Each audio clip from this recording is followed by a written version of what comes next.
उभयोरपि दृष्टोऽन्तः तु अनयो तत्त्वदर्शिभिः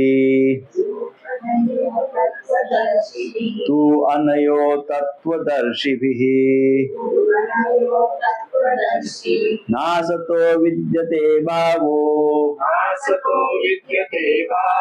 ना भावो विद्यते सतः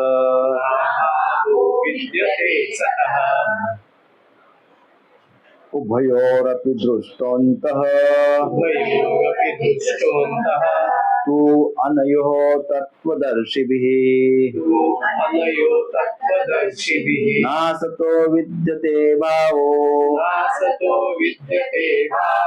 ना भावो विद्यते सतः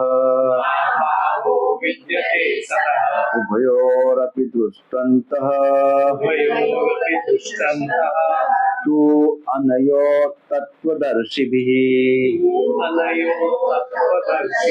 अनुवाद और तात्पर्य श्रील प्रभुपाद जी के द्वारा। श्रील प्रभुपाद की जय। तत्वदर्शियों ने यह निष्कर्ष निकाला है कि असत अर्थात भौतिक शरीर का तो कोई चिर स्थायित्व नहीं है, किंतु सत अर्थात आत्मा अपरिवर्तित रहता है। उन्होंने इन दोनों की प्रकृति के अध्ययन द्वारा यह निष्कर्ष निकाला है। तो पढ़िए, वन बाय वन पढ़िए, एक एक पैराग्राफ। भगवत गीता है ना, पढ़िए। ऐसा ही करेंगे अभी हम लोग। गुजराती है, हिंदी किसके पास है? हाँ पढ़िए।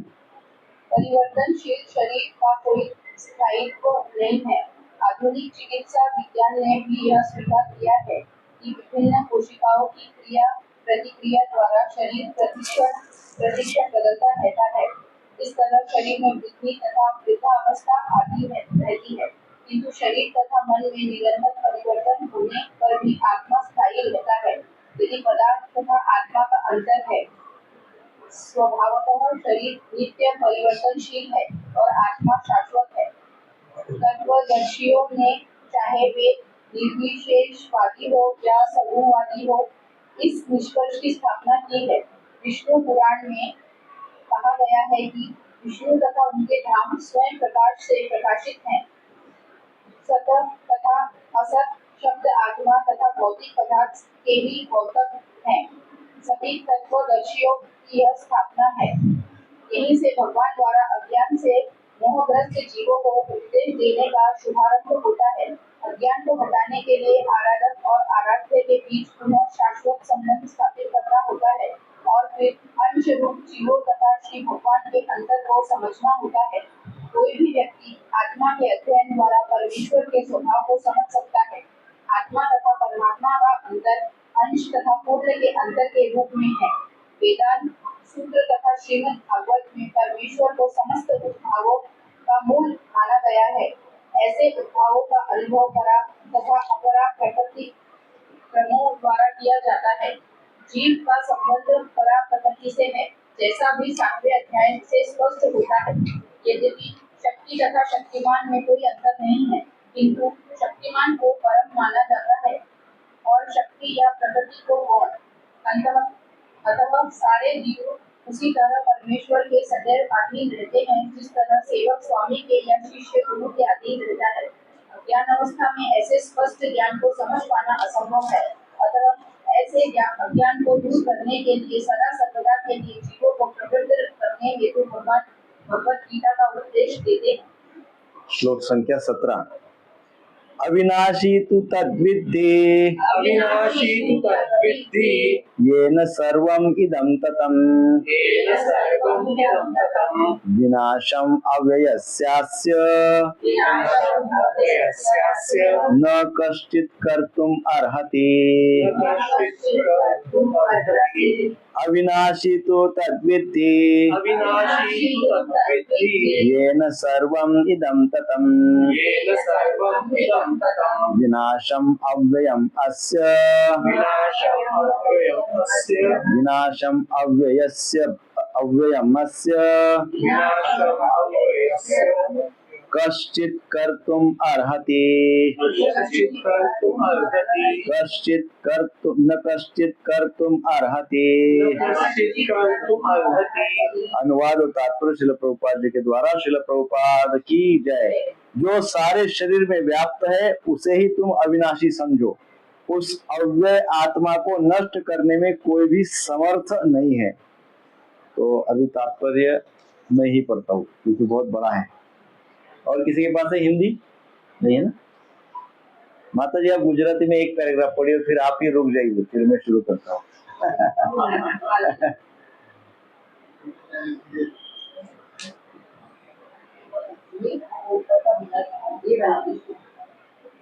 इस रूप में संपूर्ण शरीर में व्याप्त आत्मा की प्रकृति का अधिक स्पष्ट वर्णन हुआ है।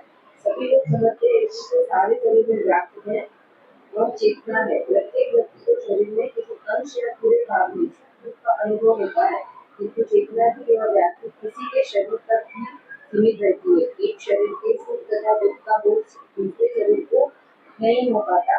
फलतः प्रत्येक शरीर में व्यक्ति आत्मा है और इस आत्मा की उपस्थिति का लक्षण व्यष्टि चेतना द्वारा परिलक्षित होता है। इस आत्मा को बोला है अप्रभाग के 10,000वें भाग के, किंतु बताया जाता है कि श्वेताश्वर उपनिषद में इसकी पुष्टि हुई है। बालाग्र शतभागस्य शतधा कल्पितस्य च भागो जीव स विज्ञेयः स चान्यत्याय कल्पते। यदि बाल के अग्रभाग को एक 100 भागों में विभाजित किया जाए और फिर इनमें से प्रत्येक भाग को एक 100 भागों में विभाजित किया जाए तो इस तरह के प्रत्येक भाग की माप आत्मा का परिमाप है। इस प्रकार यही कथन निम्नलिखित श्लोक में मिलता है। केशाग्र शतभागस्य शतांश सदृशात्मकः जीव सूक्ष्म स्वरूपोऽयं संख्यतीतो हि चित्कणः। आत्मा के परमाणुओं के अनंत कण है जो माप में बाल के अगले भाग के 10,000वें भाग के बराबर है। इस प्रकार आत्मा का प्रत्येक कण भौतिक परमाणुओं से भी छोटा है और ऐसे असंख्य कण है। यह अन्य अत्यंत लघु आत्मस्फुल्लिंग भौतिक शरीर का मूल आधार है और इस आत्मा स्फुल्लिंग का प्रभाव सारे शरीर में उसी तरह व्याप्त है जिस प्रकार किसी औषधि का प्रभाव व्याप्त रहता है। आत्मा की यह धारा सारे शरीर में चेतना के रूप में अनुभव की जाती है और यही आत्मा के अस्तित्व का प्रभाव है।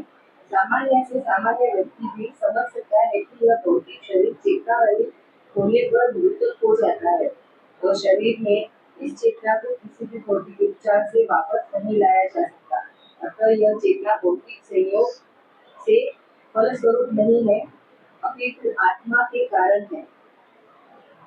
उपनिषद में सूक्ष्म आत्मा की और अधिक विवेचना हुई है। एषो अनुरात्मा चेतसा वेदितव्यो यस्मिन् प्राणा पंचधा संविवेश प्राणेश्चित्तं सर्वमोतं प्रजानां यस्मिन् विशुद्धे विभवत्येष आत्मा। आत्मा आकार में अणुपुत्र है, इसे पूर्ण बुद्धि के द्वारा जाना जा सकता है। यह अणु आत्मा 5 प्रकार में प्राणों में तैर रहा है। प्राण, अपान, ज्ञान, समान तथा अदान। यह हृदय के भीतर स्थित है और देहधारी जीव के पूरे शरीर में अपने प्रभाव का विस्तार करता है। जब आत्मा को 5 वायुओं में कल्पश से शुद्ध कर लिया जाता है तो इसका आध्यात्मिक प्रभाव प्रकट होता है। हठ योग का प्रयोजन विविध आसनों द्वारा उन 5 प्रकार के प्राणों को नियंत्रित करना है जो आत्मा को घेरे हुए है। यह योग किसी भौतिक लाभ के लिए नहीं अपितु भौतिक आकाश के बंधन से अणु आत्मा की मुक्ति के लिए किया जाता है। इस प्रकार अणु आत्मा को सारे भौतिक साहित्य ने स्वीकार है और प्रत्येक बुद्धिमान व्यक्ति के व्यवहारिक अनुभव से इसका प्रत्यक्ष अनुभव करता है। केवल मूर्ख व्यक्ति ही इस अणु आत्मा को सर्वव्यापी विष्णु तत्व के रूप में सोच करता है। अणु आत्मा का प्रभाव पूरे शरीर में व्याप्त हो सकता है। मुंडक उपनिषद के अनुसार अणु आत्मा प्रत्येक जीव के हृदय में स्थिर है और चूंकि भौतिक विज्ञानी इस अणु आत्मा को माप सकते हैं, आत्मा को माप सकने में असमर्थ है। अतः उनमें से कुछ यह अनुभव करते हैं कि आत्मा है ही नहीं। व्यष्टि आत्मा तो निस्संदेह परमात्मा के साथ साथ हृदय में है और इसीलिए शारीरिक तत्वों की सारी शक्ति शरीर के उसी भाग से अस्तित्व है। जो लाल रक्त कण फेफड़ों के ऑक्सीजन ले जाता है वे आत्मा से ही शक्ति प्राप्त करते हैं।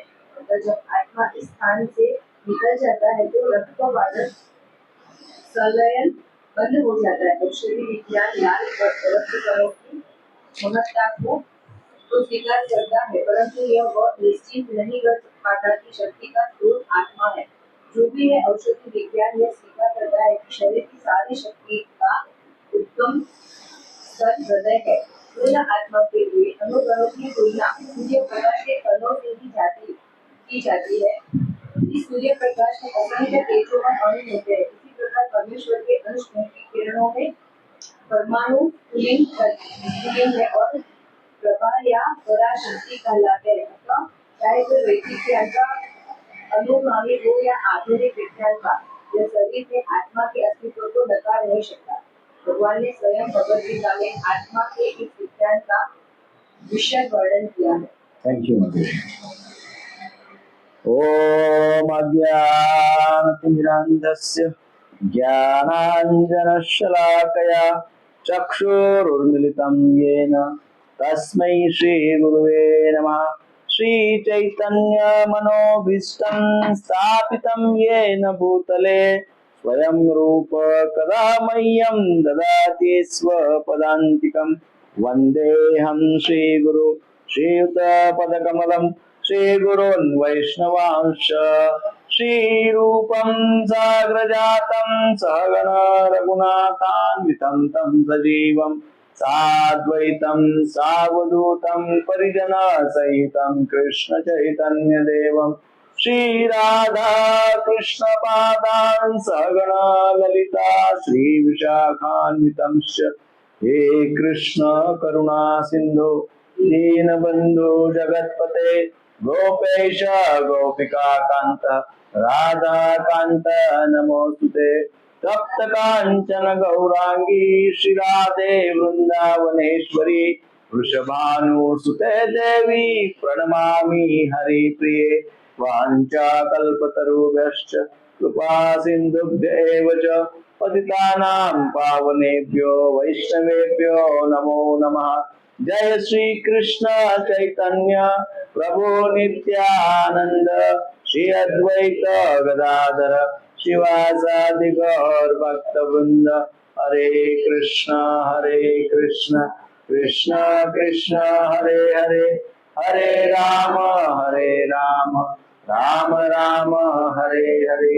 हरे कृष्ण कृष्ण कृष्ण हरे हरे, हरे राम राम राम हरे हरे। हरे कृष्ण कृष्ण कृष्ण हरे हरे, हरे राम राम राम हरे हरे। श्रील प्रभुपाद की जय।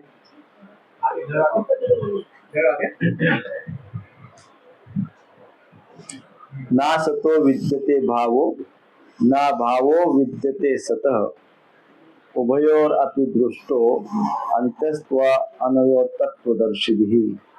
बहुत महत्वपूर्ण श्लोक है। ऐसे सारे श्लोक महत्वपूर्ण है ना। प्रत्येक श्लोक जब भी आता है उसके बाद हम बोलते हैं ये बहुत महत्वपूर्ण श्लोक है। इसका अर्थ है संपूर्ण भगवद गीता ही बहुत महत्वपूर्ण है। इसमें भगवान शरीर और शरीर के अंदर का जीव, इन दोनों के बीच में जो भेद है, जो अंतर है, उसका वर्णन कर रहे हैं। शरीर तो हमको पता है ना। शरीर हमको रोज दिखता है, हमको पता है। और शरीर के अंदर है आत्मा जो हमको पता नहीं है ना। तो भगवान बता रहे हैं कि शरीर और शरीर के अंदर का जीवात्मा, इसके बीच में क्या अंतर है। इस श्लोक में हमको ये पता हो जाता है। ये श्लोक इसलिए भी महत्वपूर्ण है क्योंकि इस श्लोक से भगवान सांख्य योग का उपदेश देना शुरू कर रहे हैं। सांख्य योग, भगवत गीता का जो दूसरे अध्याय का नाम कई बार सांख्य योग बोलते हैं। तो इस श्लोक से भगवान सांख्य योग का ज्ञान देना शुरुआत करते हैं। 2.16 सांख्य योग किसको कहते हैं? सांख्य योग अर्थात क्या? सांख्य अर्थात संख्या। सांख्य का अर्थ क्या होता है? संख्या। संख्या के आधार पे विश्लेषण करना। किसका विश्लेषण करना? प्रकृति का और जीव का।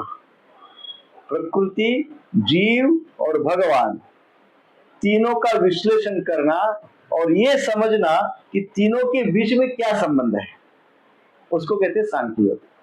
सो सांख्य योग ये उन तीन विषयों का एनालिसिस है। कौन से तीन विषयों का?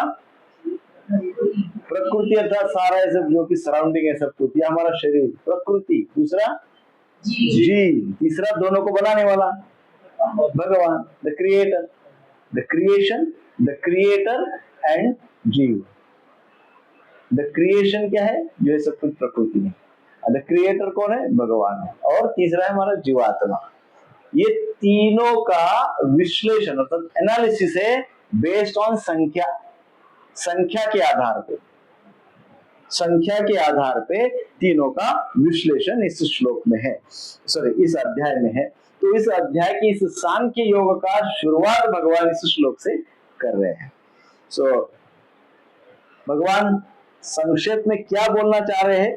संक्षेप में भगवान बोलते हैं शरीर ना सतो विद्यते भावो ना भावो विद्यते सत। अर्थात शरीर अनित्य है और आत्मा नित्य है। शरीर टेम्पररी है, आत्मा परमानेंट है ना। ये दो बातें भगवान इसमें बता रहे हैं। तो क्या कहते हैं? कहते हैं कि असत का भाव नहीं, असत का भाव नहीं और सत का अभाव नहीं। अब भाव ये शब्द का अर्थ है नित्य। तो नित्य अर्थात क्या? असत का भाव नहीं, अर्थात असत जो है वो नित्य नहीं है, और जो सत है उसका अभाव नहीं, अर्थात वो भी नित्य है। सो इस प्रकार से फिलोसॉफिकली इसको ऐसे बोला जाता है। सो भगवान अर्जुन को क्या कहते हैं? भगवान अर्जुन को कहते हैं कि ये लोग जो युद्ध के लिए तत्पर है, ये सारे आप देख रहे हो अर्जुन, देखो कौरव पांडव सब है, ये सारे जो युद्ध के लिए तत्पर है, तो क्या है अर्जुन आप ऐसे सोचते हो कि आप यदि युद्ध नहीं करोगे या आप इनको नहीं मारोगे तो क्या आप ऐसे सोचते हो कि मरेंगे ही नहीं? हाँ, ऐसा प्रश्न पूछ रहे कृष्ण अर्जुन को। अर्जुन कह रहे ना मैं युद्ध नहीं करूंगा क्योंकि सारे मेरे अपने लोग हैं, मैं इनको नहीं मारूंगा। तो कृष्ण ऐसा पूछ रहे हैं कि क्या तुम इनको नहीं मारोगे अर्जुन तो ये लोग क्या मरेंगे ही नहीं, है ना। सो इससे क्या पता होता है? इससे भगवान बताना चाहते हैं कि ये जो लोग है इनका दिखने वाला जो शरीर है, जो तुमको दिखाई दे रहा है, जो दिखने वाला जो शरीर है ये तो नष्ट होने ही वाला है, ये तो समाप्त होने ही वाला है, नष्ट होगा ही होगा। परंतु जो नहीं दिखता, इनका वो शरीर जो नहीं दिखता वो कभी नष्ट नहीं होने वाला। तुम कुछ भी सोचो, तुम उसको मारो नहीं मारो, युद्ध करो नहीं करो, कुछ भी करो, ये जो शरीर इनका जो दिख रहा है ये तो नष्ट होना ही होना है, चाहे तुम मारो अथवा मत मारो। और इनके अंदर जो शरीर है सनातन, वो शरीर कभी नष्ट होने वाला नहीं है। वो चाहे तुम कितने भी बाण चलाओ वो नहीं मरेगा, वो शरीर का मृत्यु नहीं है। सो इसलिए ये इस श्लोक में भगवान का एक अर्थ तत्वदर्शी कह रहे हैं। भगवान कह रहे हैं अंत में तत्वदर्शी भी, भगवान कह रहे कि ये निष्कर्ष तत्वदर्शियों ने निकाला है, तत्वदर्शियों ने ये निष्कर्ष निकाला है। तत्वदर्शी अर्थात कौन? तत्वदर्शी अर्थात जो ये साइंस को समझ गए हैं। कौन से साइंस को? शरीर का मृत्यु है, आत्मा का कभी मृत्यु हो नहीं सकता है, आत्मा अमर है, शरीर का मृत्यु है। ये तत्व जो समझ गया वो तत्वदर्शी है। ऐसे ऐसे कौन कहते हैं? यह निष्कर्ष निकाला है। किसने निकाला है? तो कहते हैं कि बहुत बड़े बड़े आचार्यों ने, संतों ने और शास्त्रों ने और फिर भगवान ने ये निष्कर्ष निकाला है कि ये हमारा साइंस है, जिस बेस पे हमारा शरीर, हमारा ये जो जीवन हमको प्राप्त हुआ है, इसका इसेंस, प्रिंसिपल क्या है, इसका तत्व क्या है? तो ये तत्व है, तत्व, मूल तत्व। जिसको इतना समझ में आ गया उसको बहुत कुछ समझ में आ गया। सो ये जो ज्ञान प्राप्त हो गया, ये ज्ञान को फिर प्राप्त करके उस ज्ञान को और आगे आगे आगे बढ़ाते जाना है। परंतु समस्या क्या होती है? हमारे पास इस ज्ञान के साथ साथ और भी बहुत सारा ज्ञान होता है कि नहीं? होता है ना? केवल ये ज्ञान थोड़ी होता है, बहुत ज्ञान होता है हमारे पास। तो जो तत्वदर्शी होते हैं वो क्या करते हैं? बाकी ज्ञान को प्रायोरिटी नहीं देते। ज्ञान होता है, आवश्यक भी, भौतिक ज्ञान भी आवश्यक है, होता है, होना भी चाहिए, परंतु प्रायोरिटी क्या होनी चाहिए? जिस तत्व के आधार पे हमारा जीवन डिपेंड है, जिस तत्व पे हमारा जीवन डिपेंड है, उसको जानना पहली प्रायोरिटी होनी चाहिए ना, है कि नहीं? हमारा जीवन जिस तत्व पे आधारित है, जीवन किस तत्व पे आधारित है? शरीर मरता है और आत्मा की मृत्यु नहीं है, आत्मा अमर है। इस तत्व पे हमारा जीवन है, तो हमको उसके बारे में, उसको प्रायोरिटी देनी चाहिए, है ना? सो तत्व ज्ञान या फिलोसॉफी, उसको हम इंग्लिश में कहते हैं फिलोसॉफी। ये एक्चुअली ग्रीक वर्ड है, लेकिन उसका अर्थ बहुत सुंदर है। हम बोलते क्या फिलोसॉफी बता रहे हो, बट फिलोसॉफी ये शब्द का अर्थ बड़ा डीप है। फिलोसॉफी अर्थात दो शब्दों का योग है। वो उसका विग्रह करेंगे तो फिलोसोफिया, ऐसा उसका अर्थ होता है। क्या होता है? फिलोसोफिया। फिलो इस शब्द का अर्थ होता है लव, प्रेम, और सोफिया इस शब्द का अर्थ होता है विवेक या दिव्य ज्ञान। क्या होता है? विवेक।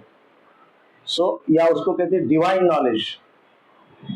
सो फिलोसॉफी का अर्थ क्या हुआ फिर? Love for divine knowledge, Divya ज्ञान के प्रति प्रेम। तो अब हम बोलते हैं, किसी को बोलते हैं अरे फिलोसॉफी मत बोलो, तो कोई फिलोसॉफी बोलता ही नहीं है। कौन बोलता है philosophy? Love for divine knowledge. उनकी वाणी में, उनकी भाषा में प्रेम होना चाहिए। कहाँ होता है? नहीं होता है। क्यों नहीं होता है? क्योंकि बाकी बहुत सारे टाइप के ज्ञान को प्रायोरिटी है, बहुत सारे ज्ञान को प्रायोरिटी। तो कैसे करें इसको? कैसे, किस प्रकार से हम स्पिरिचुअल, ये जो प्रिंसिपल है, किस प्रकार से हम दिव्य ज्ञान से प्रेम करें? Love for knowledge, love for divine knowledge कैसे करें? तो हमको क्या करना होगा? धीरे धीरे हमको कुछ अच्छे आध्यात्मिक विचारों को अपने अंदर इंट्रोड्यूस करना होगा। कुछ आध्यात्मिक विचारों को अपने मन में इंट्रोड्यूस करके फिर उनको बड़ा गाढ़ा बनाना होगा। उन विचारों कैसे बनाते हैं? आपको घी बनाते आता है? घी बनाया होगा, माता जी को पता है घी कैसे बनाते हैं, है ना? पहले दूध होता है बहुत सारा, फिर उसमें क्या करते हैं? थोड़ा सा दही डालते हैं, फिर उसका बनता है दही बनता है। फिर क्या करते हैं? उसको मंथन कर, जो दही से घी बनता है उसकी बात करें। ऐसे तो बहुत प्रकार से घी बनता है, परंतु दही से फिर उसको क्या करते हैं? मंथन करते हैं, मथते उसका, चर्निंग करते करते करते करते क्या होता है? नीचे पानी पानी रह जाता है, ऊपर मक्खन आता है ना? वो मक्खन ऊपर आता है, तो थोड़ा थोड़ा मक्खन को निकालते जाते हैं, फिर चर्निंग करते, फिर थोड़ा निकालते, फिर चर्न करते, फिर बहुत सारा मक्खन हो जाता है। फिर मक्खन का क्या करते हैं? मक्खन को हीट करते, गरम करते हैं, गरम करते करते फिर उसका क्या बनता है? घी बनता है। मान लो 100 लीटर दूध होगा तो घी कितना बनता है? 100 लीटर उसका 10 किलो भी नहीं बनता है। 100 लीटर दूध का 7.5-8 किलो मोस्ट, बहुत अच्छे से निकाला तो। अदरवाइज जो लोग बोलते हैं कि 10 लीटर दूध यानी 10,000 रुपीज का दूध, ना? कितना? 1 लीटर का 100 रुपया से समझो, तो 100 लीटर के कितने रुपए हो गए? 10,000 हो गए ना? 10,000 तो ऐसा कहा जाता है कि रफली 3 से 4 लीटर घी बनता है 100 लीटर का। 3 से 4 लीटर, 3 से 3,500 रुपए पर किलो का घी मिलता है, रियल घी। यदि कोई उससे सस्ता देता है तो वो वो रियल घी नहीं है। अभी तो 500-600 में तो ये जो बात हो रही है, जो प्योर गाय का दूध मिलता है ना, अच्छा शुद्ध गाय का, देशी गाय का, जर्सी गाय का नहीं, तो जो जर्सी गाय का दूध है वो 500-700 रुपए में भी मिल जाता है, या भैंस का है वो भी 500-700 मिल जाता है। तो प्योर देशी गाय का जो घी मिलता है वो इस प्रकार से होता है, प्योर, जिसको हाथ से मथते हैं। तो ये घी बनाने की जो प्रोसेस होती है वैसे ही है। इतना सारा 100 लीटर दूध है, 100 लीटर दूध है, यानी कि हमारे अंदर 100 प्रकार के विचार है, 100 प्रकार का ज्ञान है हमारे पास, है ना। 100 प्रकार का है, बहुत सारे प्रकार का, ऐसा 100 एक सिंबॉलिकल, अनेक प्रकार का ज्ञान हमारे अंदर है, और सारे ज्ञान को हम प्रायोरिटी देते रहते, इसलिए तो एग्जॉस्ट हो जाते हैं ना। सारे टाइप के ज्ञान के पीछे दौड़ते, क्योंकि हमको ये भी ज्ञान है, दौड़ो उसके पीछे, इसका भी ज्ञान है, पॉलिटिक्स का ज्ञान है, दौड़ो पॉलिटिक्स के पीछे, है ना। स्पोर्ट्स का ज्ञान है, दौड़ो स्पोर्ट्स के पीछे, बिजनेस का ज्ञान है, दौड़ो बिजनेस के पीछे, एवरीथिंग जिसका ज्ञान है हम उसके पीछे दौड़ते हैं, है ना। प्रायोरिटी कुछ ऐसी है ही नहीं डिफाइन, जिसका ज्ञान है दौड़ते हैं, अर्थात एंजाइटी क्रिएट करते हैं उसकी।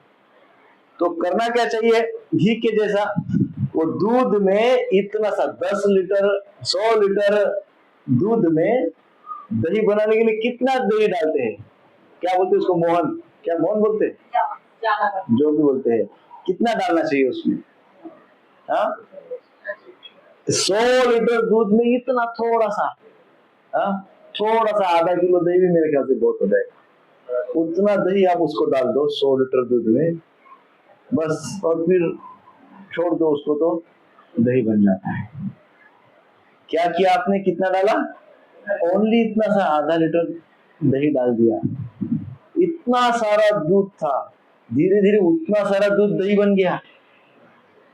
हाँ ऐसे ही इतने से आध्यात्मिक विचार, इतना सा आध्यात्मिक ज्ञान अपने 100 लीटर वाले ज्ञान में डाल दो।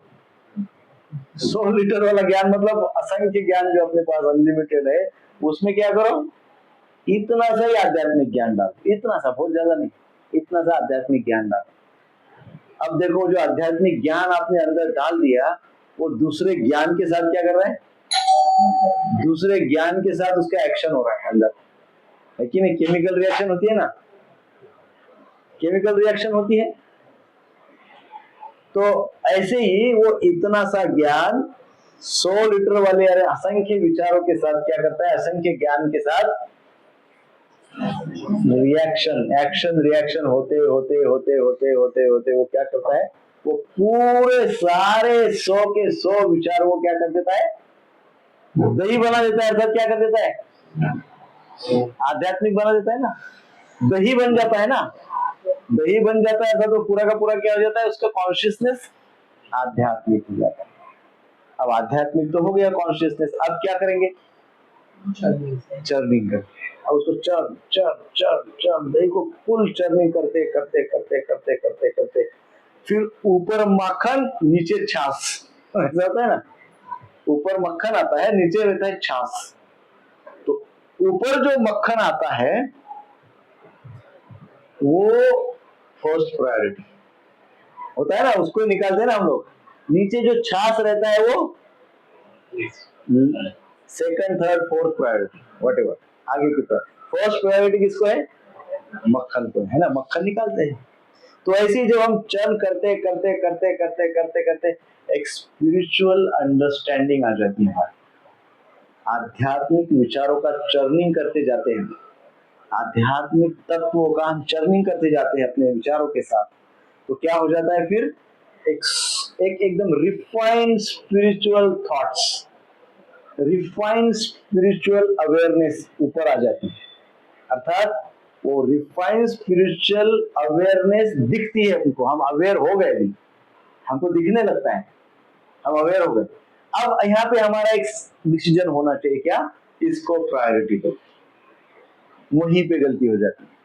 प्रगति करते हैं, आध्यात्मिक तक जाते हैं, फिर आध्यात्मिक अवेयरनेस आ जाती है, अवेकनिंग हो जाती है, स्पिरिचुअल अवेकनिंग। बट वहां समस्या क्या हो जाती है, उसको प्रायोरिटी नहीं दो। तो वो मक्खन जो अल्लाह निकाला है उसको प्रायोरिटी नहीं देंगे तो धीरे धीरे जो छाछ अंदर बैठा हुआ है वो क्या करेगा, वो मक्खन को अपने में मिक्स कर लेगा, फिर क्या हो जाएगा, फिर रिवर्स चले जाएंगे सब। तो इसलिए आध्यात्मिक अवेयरनेस आ गई कि उसको थोड़ी अपने रोज के डेली के जीवन में, रोज के लाइफस्टाइल में उसकी थोड़ी प्रायोरिटी सेट करनी चाहिए, है ना। फिर आपने प्रायोरिटी सेट की है, अर्थात आपने अब उसको निकाल लिया है मक्खन को। अब निकाल के क्या करते हैं, उसको हीट करते हैं ना। तो हीट करना था कि विशेष एनवायरनमेंट देते हैं हम उसको। हमने अभी स्पिरिचुअल अवेयरनेस निकाली है, हमको स्पिरिचुअल अवेयरनेस आ गई है। अब ये अवेयरनेस के साथ हमने एक विशेष एनवायरनमेंट को प्राप्त करना चाहिए। तो मंदिर में जाना चाहिए, रथ यात्रा में जाना चाहिए, अभी जन्माष्टमी आएगी तब जाना चाहिए, भक्तों के संग में रहना चाहिए, रविवार का अभी जो प्रोग्राम हमारा होता है उसमें आना चाहिए। फिर हम कभी कभी यात्राओं में जाते हैं, अभी सितंबर में यात्रा जानी है, हमारी यात्रा जा रही है सितंबर 13, 14, 15 या 12, 13, 14, 12, 13, 14 ये 3 दिन फ्राइडे सैटरडे संडे है। तो पंढरपुर यात्रा जा रही है। पंढरपुर जाते वक्त नीरा नरसिंह भगवान का वहाँ पे त्रिवेणी संगम है, वो वहाँ पे भगवान का दर्शन करके आचमन करके फिर पंढरपुर जाएंगे।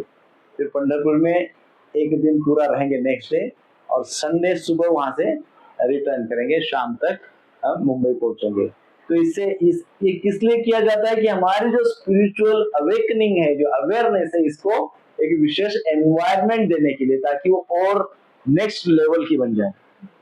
तो वो उसको हमको घी से गरम किए सॉरी मक्खन को गरम किए तो घी बन गया। तो ऐसे ही हम गरम करते हैं, एक एनवायरनमेंट को प्राप्त करते हैं, और एनवायरनमेंट को जब हम प्राप्त करते हैं तो एक विशेष अवस्था हमको मिल जाती है। वो अवस्था क्या है, घी वाली अवस्था। वो अवस्था क्या है, घी वाली अवस्था है ना। तो वो अवस्था हम प्राप्त करते हैं जब हम इस प्रकार के जो सांख्य तत्व है, जब ये शरीर अनित्य है और आत्मा नित्य है, अर्थात शरीर का मृत्यु है, आत्मा अमर है। ये स्पिरिचुअल नॉलेज को, इस विचार को जब हम अपने अंदर आत्मसात करते हैं, इस विचार के साथ अपने ज्ञान को चर्न करते जाते हैं, चर्न करते, अर्थात रोज 2-4 बार हम सोचते हैं कि मैं आत्मा हूँ वास्तव में, और आत्मा का मृत्यु कोई मार नहीं सकता है, और शरीर तो नश्वर है, शरीर तो नश्वर है। इस चीज को, इस विचारों को जब हम अपने चर्न करते जाते हैं तो फिर उसका घी बनेगा। तब क्या होगा, हमको इसका भगवान, उसको कहते हैं आत्म साक्षात्कार। फिर हमको क्या होगा, तभी होगा आत्म साक्षात्कार। ऐसे नहीं होगा कोई जड़ी बूटी दे दिया बोले आत्म साक्षात्कार हो जाए, नहीं होता है। कोई बोले 2-4 दिन बैठो और मेडिटेशन करो, नहीं होगा। कोई बोला प्राणायाम ये करो, वो करो, आसन करो, नहीं होगा। उसके शारीरिक लाभ होंगे लेकिन आत्म संतुष्टि नहीं, आत्म साक्षात्कार नहीं होगा। आत्म साक्षात्कार के लिए ये तत्व पहले हमारे अंदर पूरी तरह से एब्जॉर्ब होना चाहिए, एक सांख्य तत्व, तब जाके हमको आत्म साक्षात्कार होगा। कोई सुपर सॉल्यूशन नहीं है, सुपर शॉर्टकट नहीं है, हमको प्रोसेस से ही जाना है। तो इस प्रकार से इस श्लोक में भगवान इसलिए कहते हैं कि जो व्यक्ति, जो तत्वदर्शी होते हैं, जो तत्वदर्शी, जो फिलोसोफर होते हैं, फिलोसोफर किसको कहते हैं, love for divine knowledge. Philosophy अर्थात love for knowledge, love for divine knowledge. So ऐसे लोग जिनको दिव्य ज्ञान के प्रति प्रेम होता है, उनको कहते हैं फिलोसोफर। हम किसी को भी फिलोसोफर नहीं बोल सकते, है ना। बोली भाषा में तो हम किसी को भी बोला बड़ा आया फिलोसॉफी बताने वाला, ऐसा बोलते हैं। लेकिन फिलोसोफर तो उसी को बोलते हैं जिसका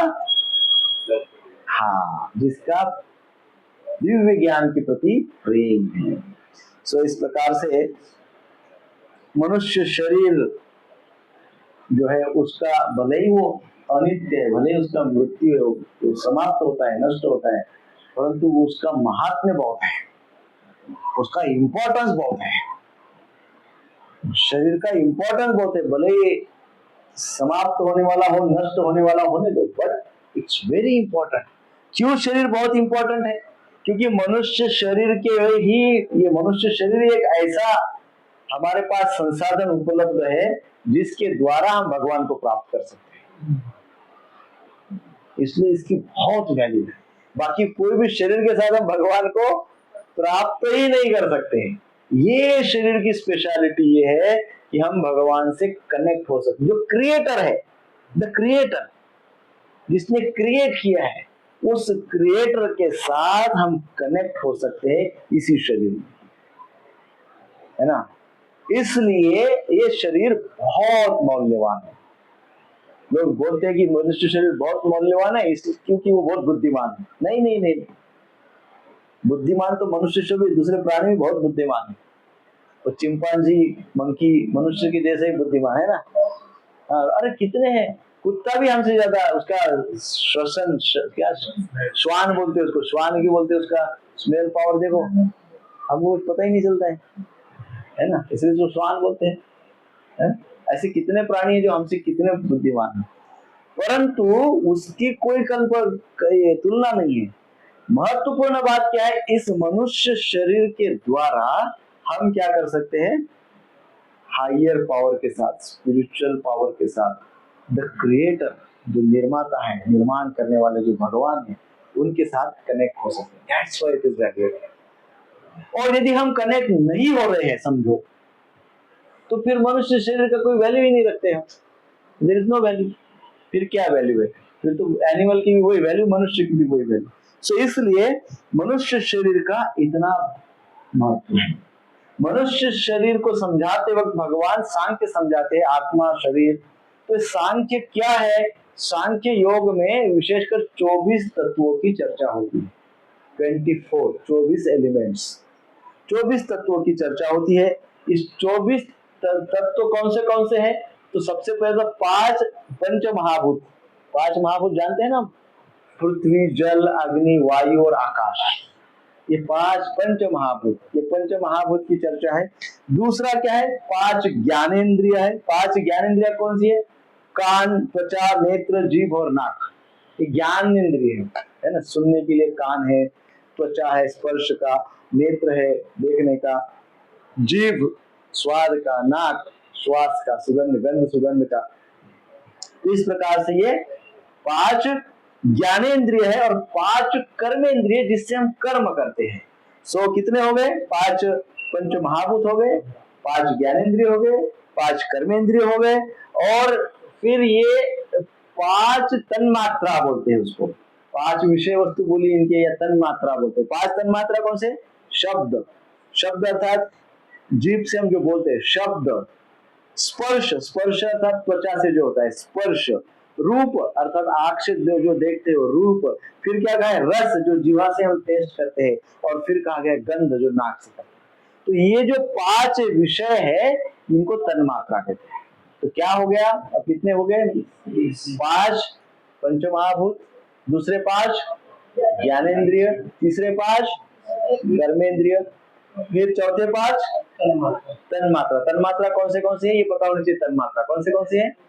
शब्द, स्पर्श, रूप, रस और गंध। 5 हो गए। सो ये टोटल हो गए 20।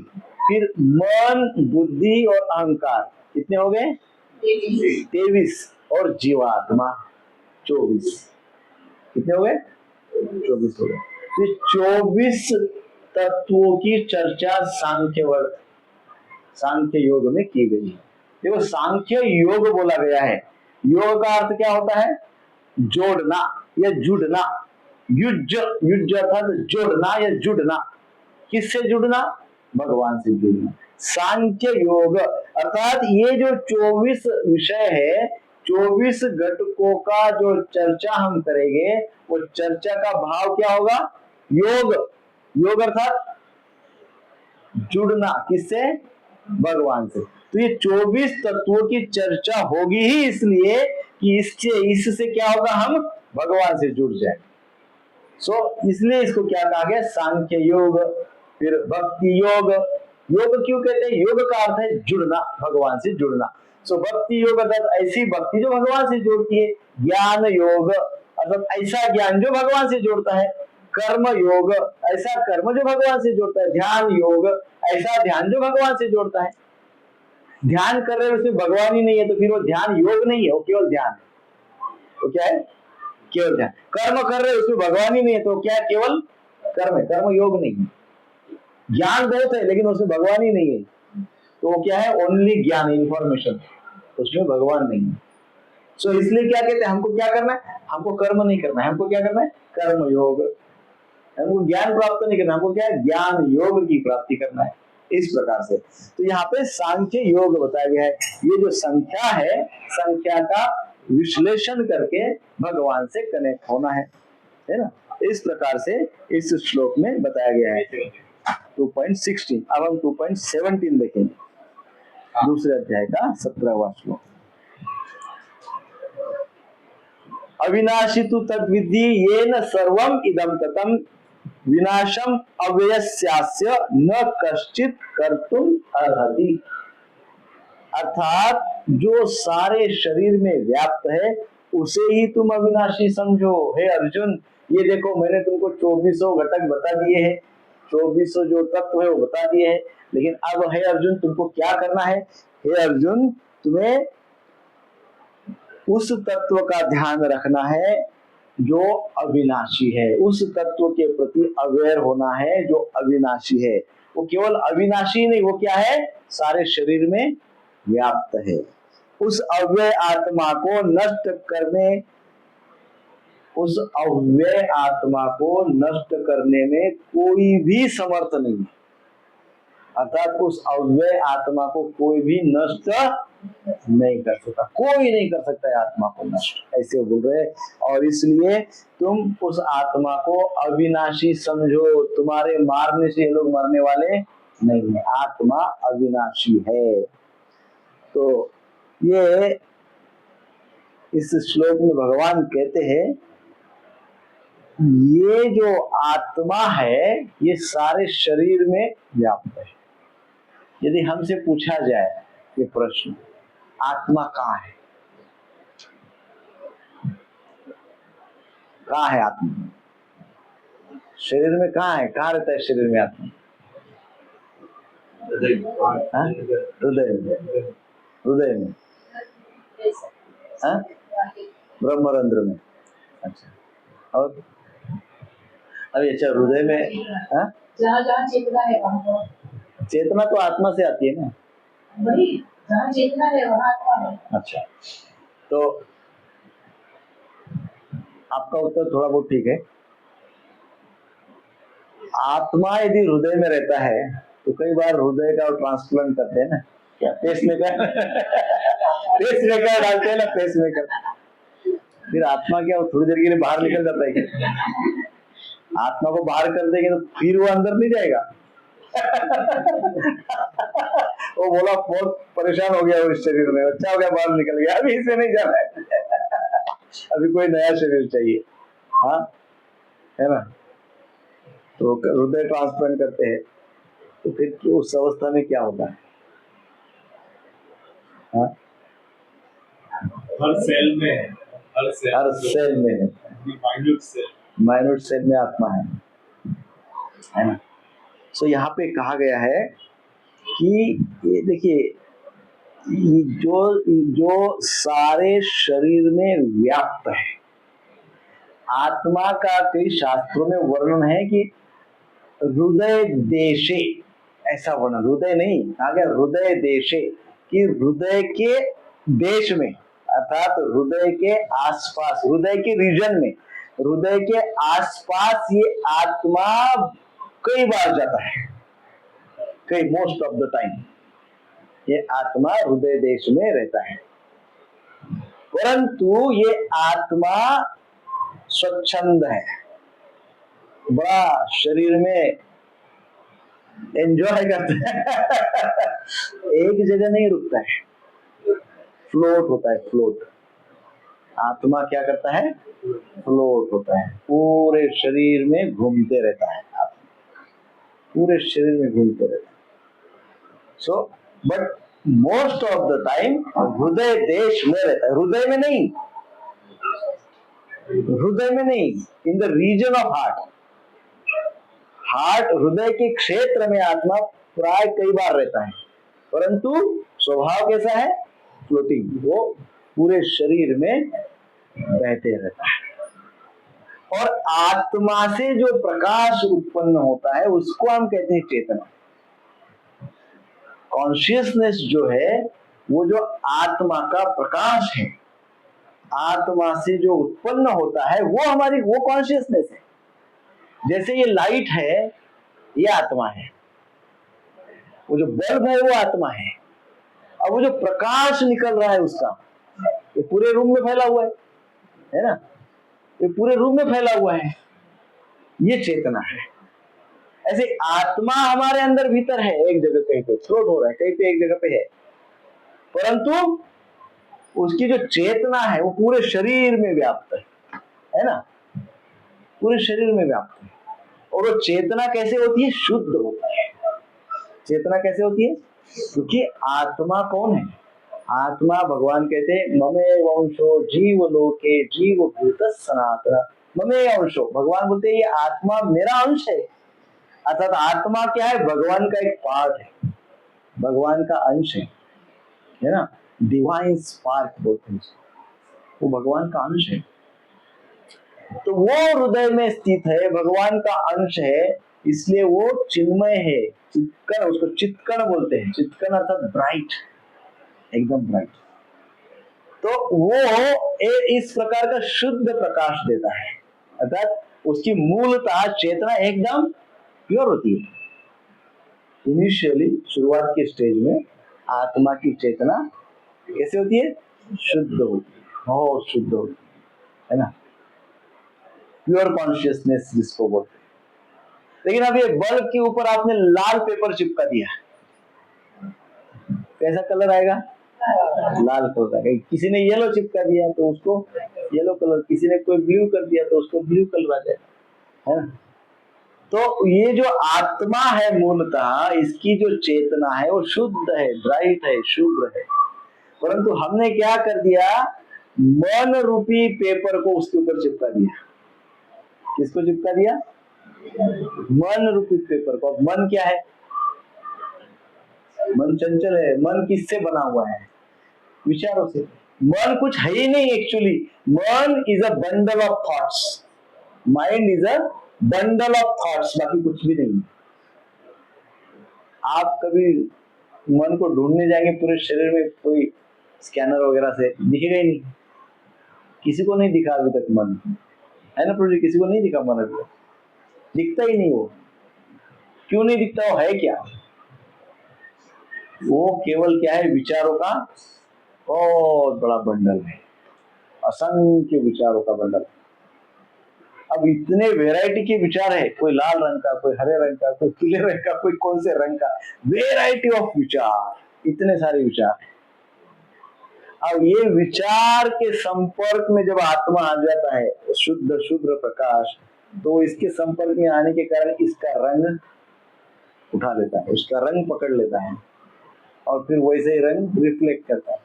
सो हमारी चेतना में फिर हमारे विचार रिफ्लेक्ट होते हैं, फिर हमारे आचरण में भी हमारे विचार रिफ्लेक्ट होते हैं, फिर हमारे व्यवहार में क्या हो जाता है? हम अपने विचारों के अनुसार ही व्यवहारिक जीवन में जीते हैं। सो ये एक प्रकार से हमने चेतना का शुद्धिकरण करना जो चाहिए, वो हम क्या करते हैं? चेतना को अशुद्ध करते हैं। तो चेतना का हमने चर्चा किया था पहले भी। कितने टाइप की चेतना होती है? सॉरी, कितने टाइप की चेतना होती है?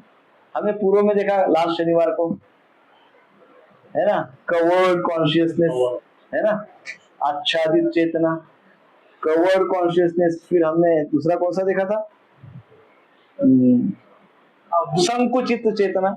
संकुचित, पहली आवृत्त चेतना, दूसरी संकुचित चेतना। आवृत्त चेतना तो उसके कॉन्शियसनेस के ऊपर ब्लैंकेट डाल दिया, कुछ मूव ही नहीं हो सकता है, पेड़ पौधे कॉन्शियस है लेकिन कुछ नहीं कर सकते, कवर्ड कॉन्शियसनेस। आच्छादित चेतना, उसके आगे संकुचित चेतना। संकुचित थोड़ी देर तक आगे तक सोच सकते, खाने पीने तक सोच सकते, उसके आगे नहीं सोच सकते, एनिमल्स, है ना, उसको संकुचित चेतना। ये हो गया पेड़ पौधे, एक हो गया एनिमल। अब आगे की जो 3 प्रकार की चेतना है मनुष्य की चेतना है, कौन सी चेतना है? मुकुलित चेतना, बडिंग कॉन्शियसनेस, देन विकसित चेतना, develop consciousness, and completely develop, पूर्ण विकसित चेतना। तो मनुष्य के पास बहुत सारा स्कोप है, अपने कॉन्शियसनेस के साथ क्या करे। प्रत्येक मनुष्य को फ्रीडम दिया है भगवान ने। आप जानवर के जैसा भी जी सकते हैं, पेड़ पौधों के जैसा भी जी सकते हैं, और मनुष्य जीवन में नेक्स्ट लेवल, हाई लेवल के मनुष्य जीवन को भी अपना सकते। ये इसका हमको बहुत बड़ा फ्रीडम मिल चुका है। भगवान ने हमको इसलिए ये दिए है कि तुम अपने ही स्तर पे निश्चित करो, ताकि तुम्हारे मन में फिर इस संसार के प्रति कुछ ना बाकी बचे। तुम स्वयं डिसाइड करो क्या करना है, लेकिन ज्ञान सब दे दिया, ऐसा करोगे तो ऐसा, ऐसा करोगे तो वैसा, वैसा करोगे तो वैसा। अब नाउ चॉइस इज योर्स, ऐसे बोलते हैं भगवान। सो इस प्रकार से हमने चेतना की चर्चा पूर्व में की थी। अब इस श्लोक में तात्पर्य में बहुत डिटेल तात्पर्य है, बहुत बड़ा तात्पर्य है। इस श्लोक के तात्पर्य में फिर आत्मा के विषय में तो बताया है कहाँ पे है, फ्लोट होता है, एक जगह नहीं रहता है, परंतु हृदय देश में प्राय ज्यादातर रहता है। फिर इसकी साइज के विषय में बताया है, आत्मा की साइज कितनी बड़ी है ना। उसमें बताया है ये बाल है, ये बाल का टिप टॉप कितना होगा, वो दिखेगा भी नहीं हमको। वो बाल के टॉप को 1000 टुकड़े करो, उसके कितने, 1000 जो श्वेताश्वेतर उपनिषद में इसका वर्णन है, और कठोपनिषद में भी इसका वर्णन है। तात्पर्य में हमने जो श्लोक पढ़े, तो उसके हम 1000 पाठ करेंगे। कितने पाठ करेंगे? 1000 पाठ करेंगे। तो उसका जो एक पार्ट होगा ना, उतना साइज है आत्मा का, उतना साइज है। अच्छा, ये हमको क्यों ये बताया गया कि उतना साइज है? क्योंकि हमको ना किसी भी बात को समझने के लिए हमको जब तक कोई आकार, कोई मापन, कोई मेजरमेंट हमारे सामने नहीं होता है, तब तक हमको समझ में नहीं आता है। तो ऐसे तो आत्मा चिन्मय चित्कण है, चिन्मय होने के कारण वो दिखता ही नहीं है, दिखता ही नहीं तो उसका आकार कैसे होगा फिर। परंतु हमको समझाने के लिए शास्त्र बताते हैं ये कि आपको तो, हमको तो भौतिक दृष्टि है ना, मटेरियल दृष्टि है हमारी, हमारा मटेरियल विजन है, तो मटेरियल की भाषा में हमको समझाते हैं शास्त्र, मटेरियल लैंग्वेज में समझाते हुए बोलते हैं कि एक बाल के टॉप को इतनी बार काटो, फिर उसका जो एक पार्ट रह जाएगा वो है आत्मा की साइज, ऐसा बोलते हैं। हरे कृष्णा कृष्णा कृष्णा हरे हरे, हरे राम राम राम हरे हरे, कृष्णा कृष्णा कृष्णा हरे हरे, हरे राम राम राम हरे हरे, हरे कृष्णा कृष्णा कृष्णा हरे हरे, हरे राम राम राम हरे हरे, हरे कृष्णा कृष्णा कृष्णा हरे हरे, हरे राम राम राम हरे हरे, हरे कृष्णा कृष्णा कृष्णा हरे हरे, हरे राम राम राम हरे हरे, हरे कृष्णा कृष्णा कृष्णा हरे हरे, हरे राम राम राम हरे हरे, हरे कृष्णा कृष्णा कृष्णा हरे हरे, हरे राम राम राम हरे हरे, हरे कृष्णा कृष्णा कृष्णा हरे हरे, हरे राम राम राम हरे हरे। तो आत्मा का जो मेजरमेंट है वो इतना सूक्ष्म है। इसका दूसरा अर्थ क्या है कि आप ऐसे समझो कि आत्मा इतना सूक्ष्म है कि उसको आप नाप नहीं सकते, ऐसा वो बोल रहे हैं। तो फिर आकार के आधार पे हम क्या समझे, तो आकार के आधार पे हम ये समझ सकते हैं कि आकार आत्मा का अणु के इतना है। अणु रेणु समझते हैं ना, एक अणु के इतना है। और ठीक है, अणु के इतना आकार है हम तो समझ गए, लेकिन आजकल तो साइंस इतना आगे है कि कितना भी छोटा आकार हो उसमें से तो स्कैन करने से तो पता ही चलता है कि स्कैनर में क्यों नहीं दिखता है। आकार तो है ना, अणु की इतना तो अणु की इतना तो, अणु को तो देखते हैं, तो आत्मा को क्यों नहीं देखते हैं। तो इसको शास्त्र बताते हैं कि जिसके पास आध्यात्मिक ज्ञान है वो आध्यात्मिक ज्ञान के आधार पे ही वो कण, वो आत्मा का स्वार्थ दिख सकता है, मशीनरी से नहीं दिखेगा। कितना भी रिसर्च कर लो, मशीन से आत्मा अभी तक किसी को नहीं दिखा, दिखेगा भी नहीं। तो किससे दिखता है, तो बोलते हैं आध्यात्मिक रियलाइजेशन वाले व्यक्ति को दिखता है। जो आध्यात्मिकता का अपने जीवन में आचरण करता है उसको वो दिखता है, ऐसे मशीन से नहीं दिखता है ना। किससे दिखता है, आध्यात्मिक अनुभूतियों से दिखता है, दूसरा तीसरा कोई मार्ग नहीं, कभी वो दिखेगा नहीं, किसी भी दूसरे तीसरे मार्ग से वो नहीं दिखता है। किससे दिखता है, आध्यात्मिक ज्ञान के अनुभूति के द्वारा। आध्यात्मिक केवल आध्यात्मिक ज्ञान से भी नहीं दिखता है। आप बोलेंगे मेरे पास बहुत आध्यात्मिक ज्ञान है, मैं देखता हूं, नहीं दिखेगा। आध्यात्मिक ज्ञान का आचरण करने से वो दिखता है। किससे दिखता है, आध्यात्मिक ज्ञान के आचरण से वो दिखता है। ओनली इंफॉर्मेशन से कुछ नहीं होगा। ऐसे तो सब रामायण महाभारत सबका ज्ञान सबका इंफॉर्मेशन अपने पास है, उससे कुछ नहीं होगा, आचरण से होगा। तो इसलिए हम आजकल मॉडर्न लैंग्वेज में जिसको समझे तो उसको हम कहते हैं स्पिरिचुअल क्वोशंट, है ना। एक होता है इमोशनल क्वोशंट, एक है इंटेलेक्चुअल क्वोशंट, एक है स्पिरिचुअल क्वोशंट। तो ये इमोशनल और इंटेलेक्चुअल क्वोशंट के बस की बात नहीं है। आत्मज्ञान या आत्म साक्षात्कार करना ये इमोशनल और इंटेलेक्चुअल क्वोशंट के बस की बात नहीं। तो व्हाट इज इमोशनल क्वोशंट और इंटेलेक्चुअल क्वोशंट, ये इसको क्या कहते हैं, क्या इंटेलेक्चुअल इमोशनल क्वोशंट क्या होता है। मैंने इसके पूर्व में इसका उदाहरण दिया था।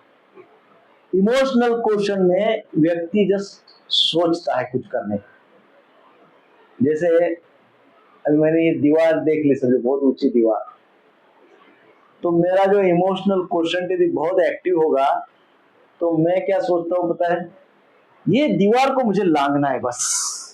बहुत इमोशनल, बहुत से लोग बहुत इमोशनल हो जाते हैं ना, कभी कभी उनको पैशनेट बोलते हैं, उसमें बाकी आगे का कुछ सोच होता नहीं है। उनको क्या होता है, बस मुझे वो दीवार लांघना है, बस मुझे ये दीवार लांघना ही है बस। अब जैसे आजकल की मुझे फेमस होना ही है बस, फिर मैं उसके लिए कितने रील निकालूं, फिर मैं उसके लिए कितना वो क्या क्या कहते हैं सोशल मीडिया पे कितना करूं, मुझे फेमस होना है बस, क्योंकि बाकी लोग हो रहे इसलिए, है ना।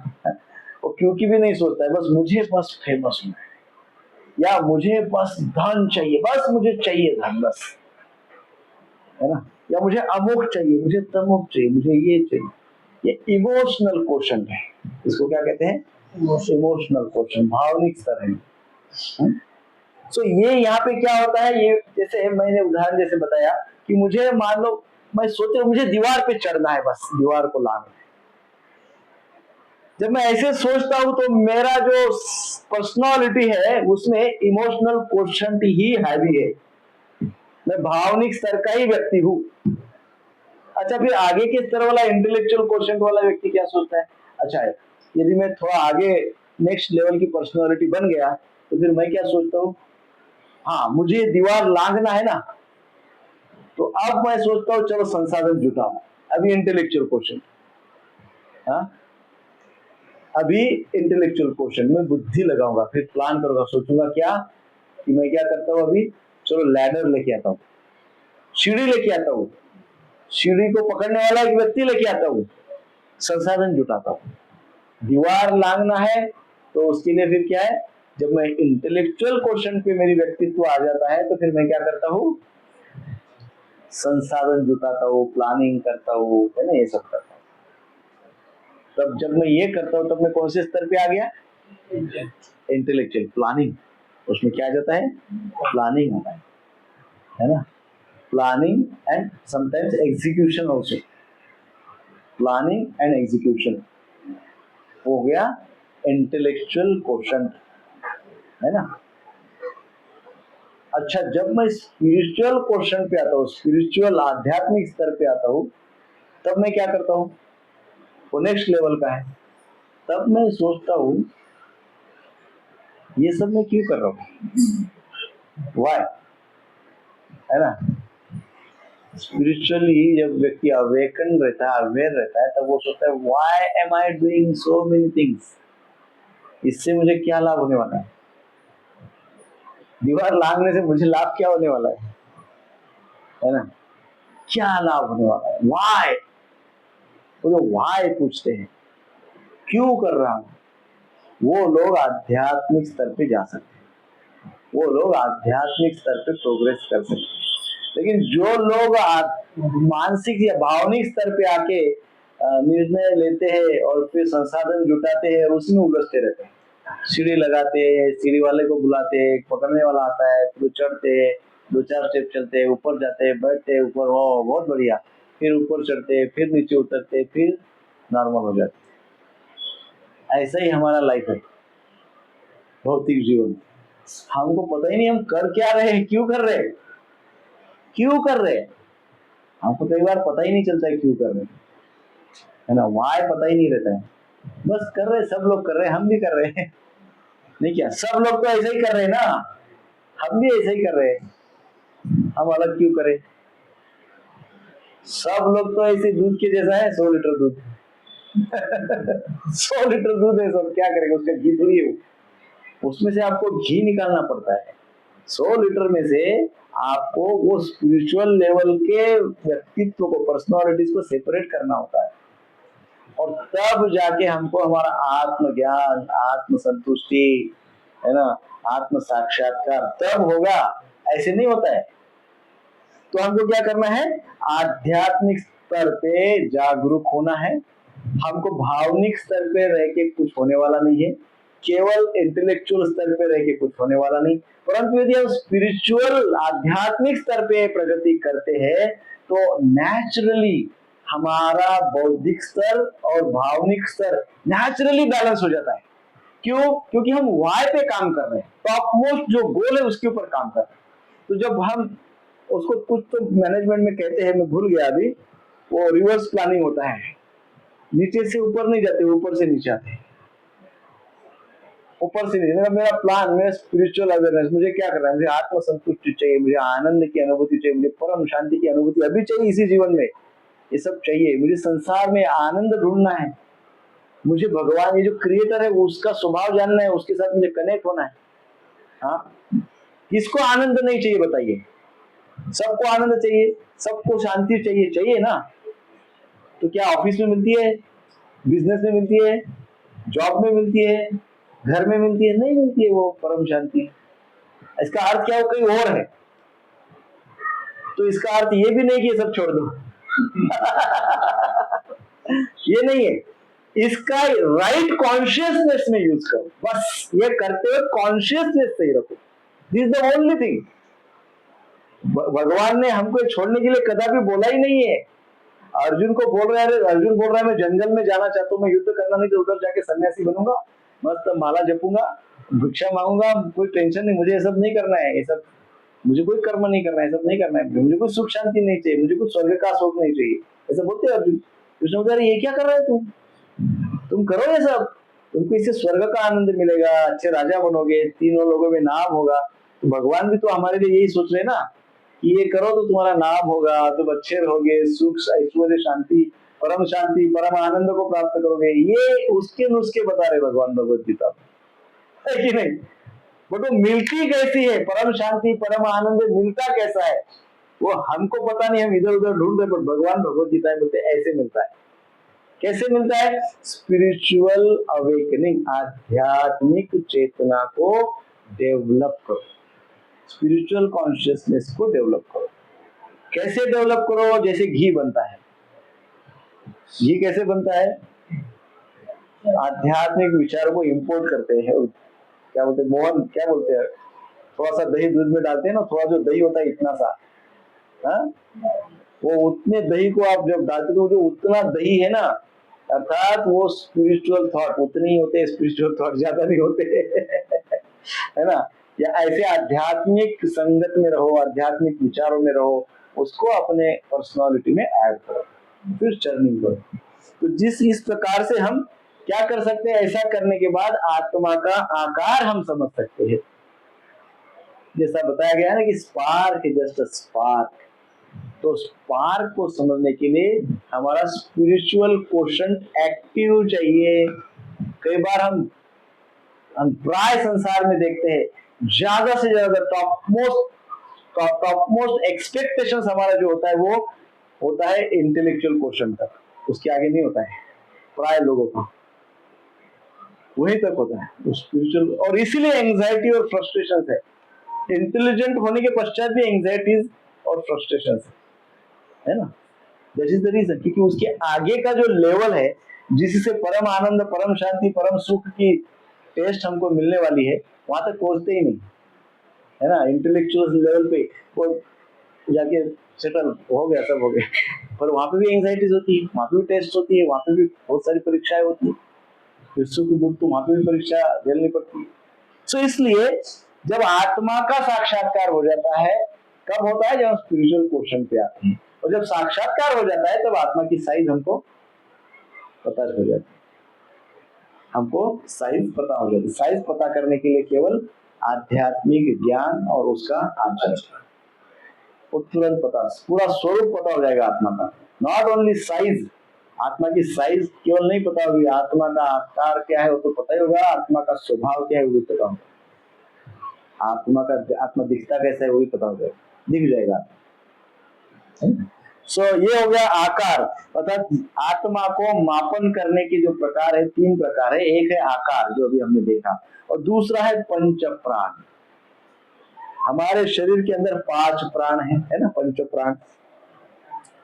सो इसको कई बार हम मॉडर्न लैंग्वेज में लाइफ एयर बोलते हैं, हमारे शास्त्र उसको पंच प्राण बोलते हैं, 5 प्राण। सो जैसा कि हमने अभी कहा, जो आत्मा है इन 5 प्राणों में तैरता है, ऐसा बोला गया है। कहाँ पे तैरता है? शरीर के अंदर जो 5 प्राण है वो 5 प्राणों में आत्मा तैरता है, फ्लोटिंग। पंच प्राण, जैसे आपने कभी यज्ञ को अटेंड किया होगा, आपने देखा होगा यज्ञ कैसा होता है, तो उसमें वो एक मंत्र आता है, वो कहता है ओम प्राणाय स्वाहा, ओम अपानाय स्वाहा, ओम उदानाय स्वाहा, ओम व्यानाय स्वाहा, ओम समानाय स्वाहा। ऐसे 5 प्राण है, उनको आहुति देते हैं।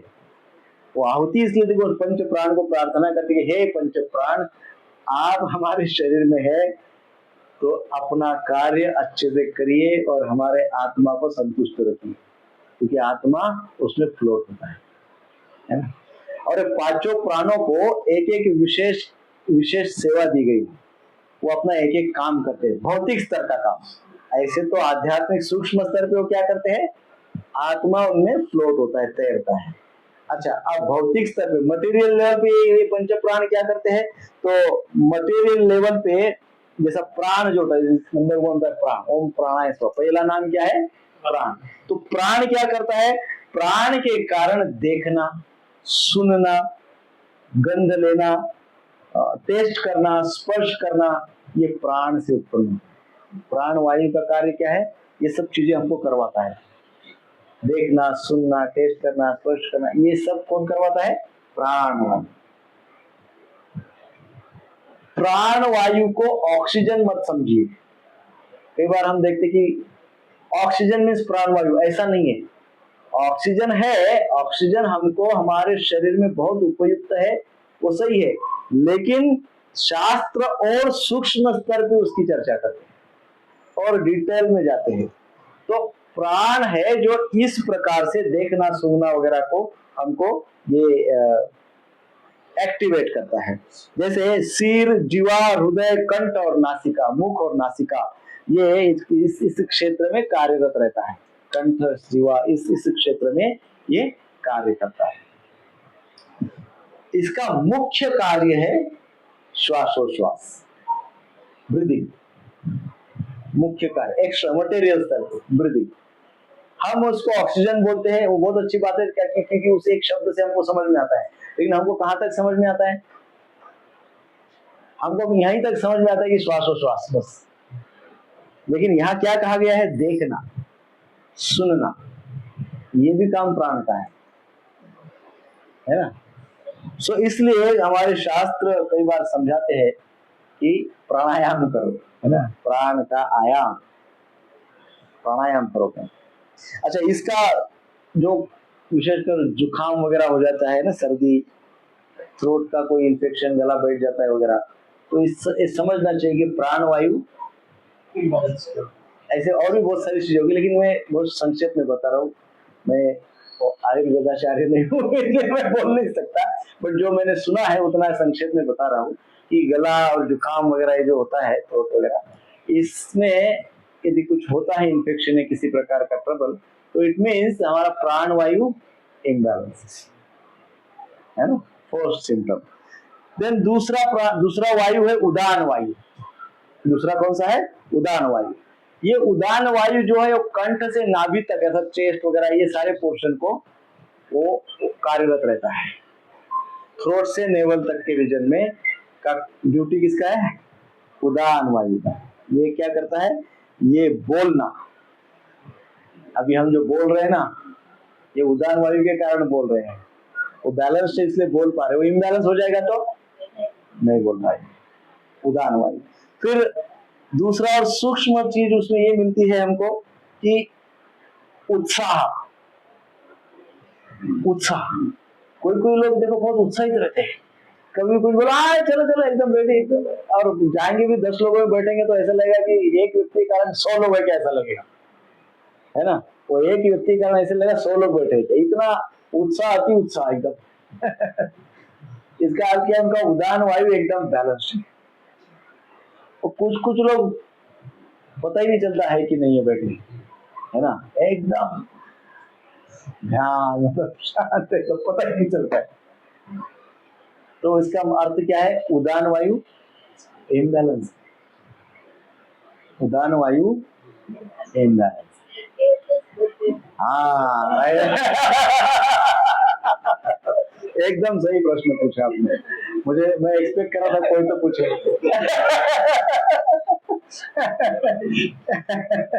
एक्चुअली आपने ये प्रश्न पूछा, ये भी एक उत्साह का कारण है ये उसका इलाज भी बताएंगे, उसका एक हम special session may be next Sunday लेंगे उसका सेशन। नेक्स्ट संडे क्या है? 6 तारीख। हाँ 6 तारीख, नेक्स्ट संडे उसके ऊपर हम प्रैक्टिकल सेशन लेंगे, है ना। एकादशी पे सेशन लेंगे कि कैसे इन सारे एनर्जीज को कैसे एक्टिवेट करते हैं, कैसे वायु जो पंच प्राण है कैसे मूव करते हैं। हमारे शरीर का हम थोड़ा शास्त्रोक्त बात को समझेंगे, और उत्साह कैसे बढ़ता है उससे, ये भी हम चर्चा करेंगे। सो उदान ये क्या करता है? बोलना, है ना, बोलना वगैरह, या उत्साह या बल प्रदान करता है।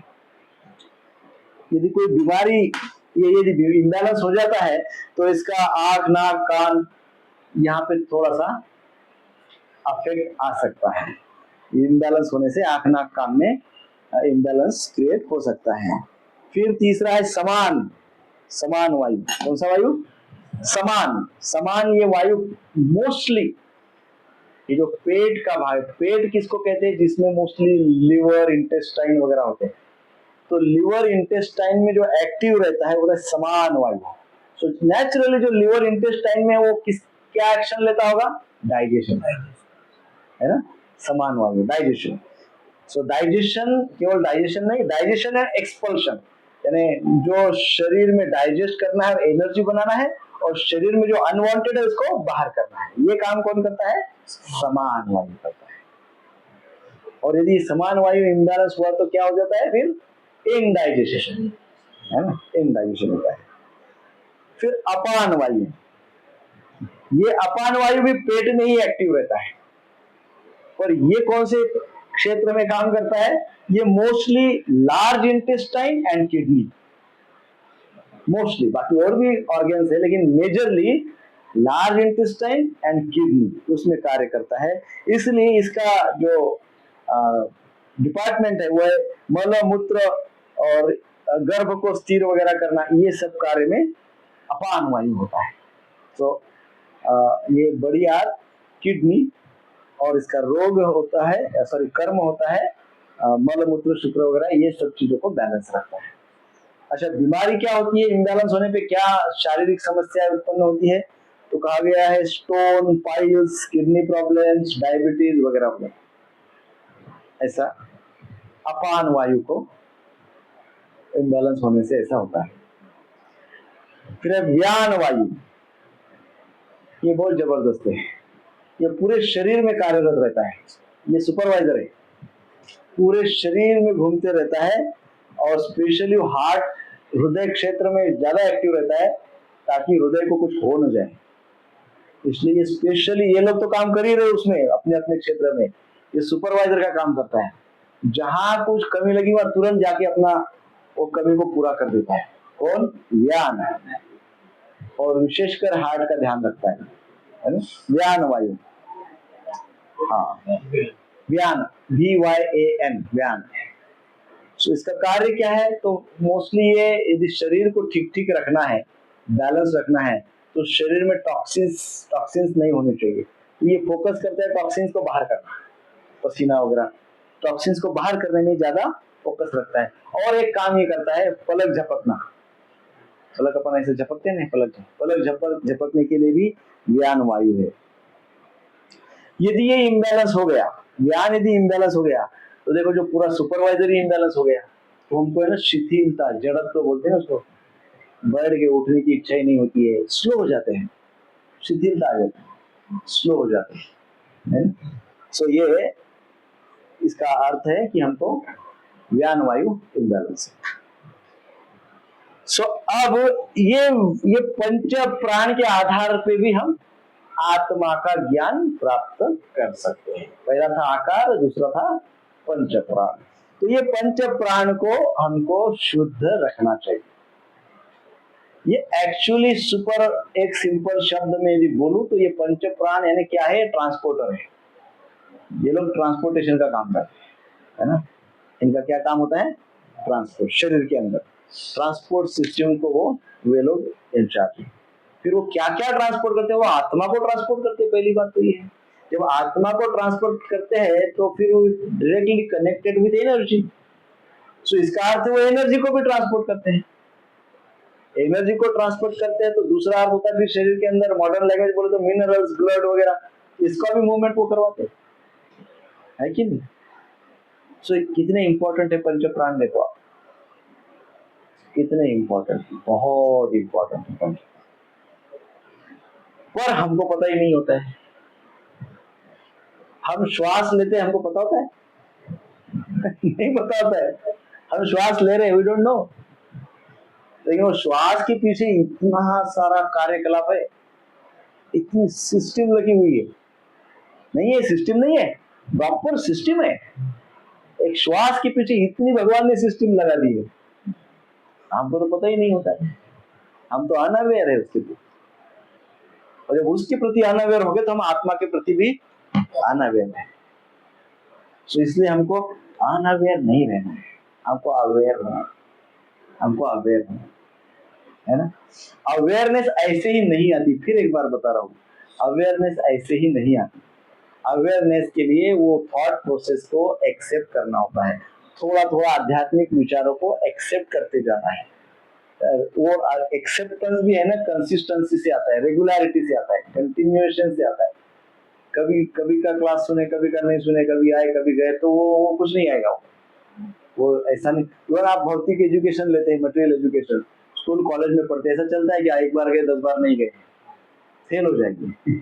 वैसे ही कंसिस्टेंसी, रेगुलर आध्यात्मिक ज्ञान को आत्मसात करना।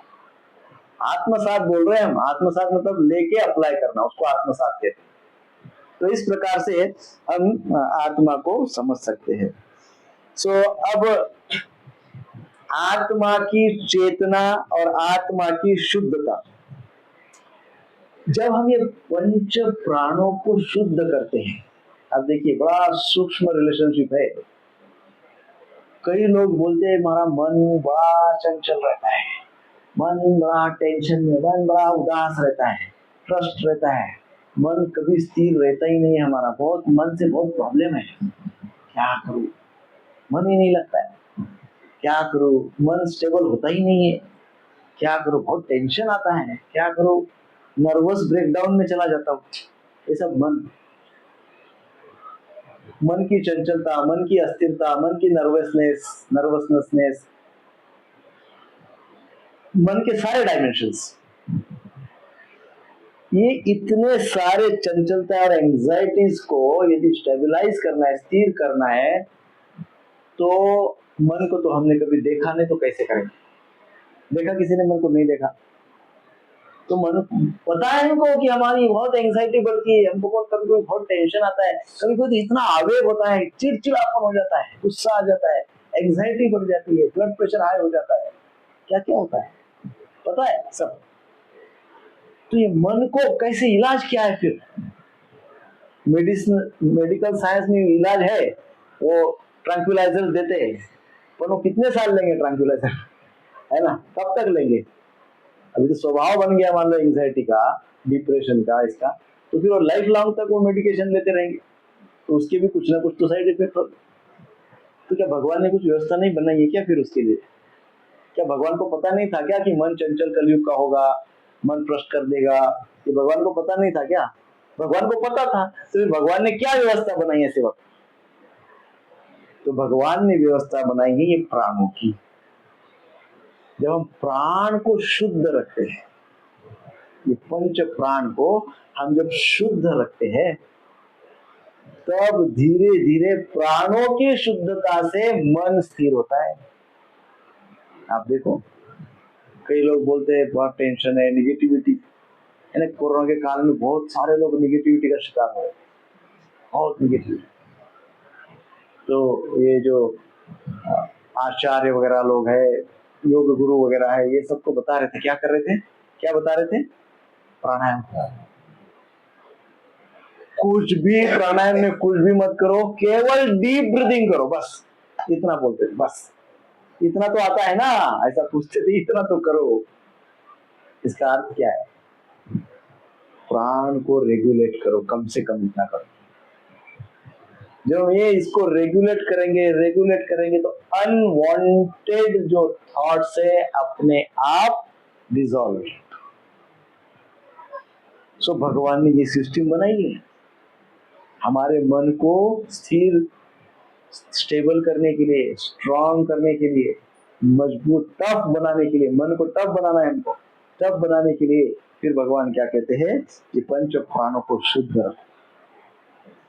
पंच प्राणों को शुद्ध रखने के लिए पहले हमको ये पता होना चाहिए कि भाई मैं इनहेल करता हूँ, पता है क्या?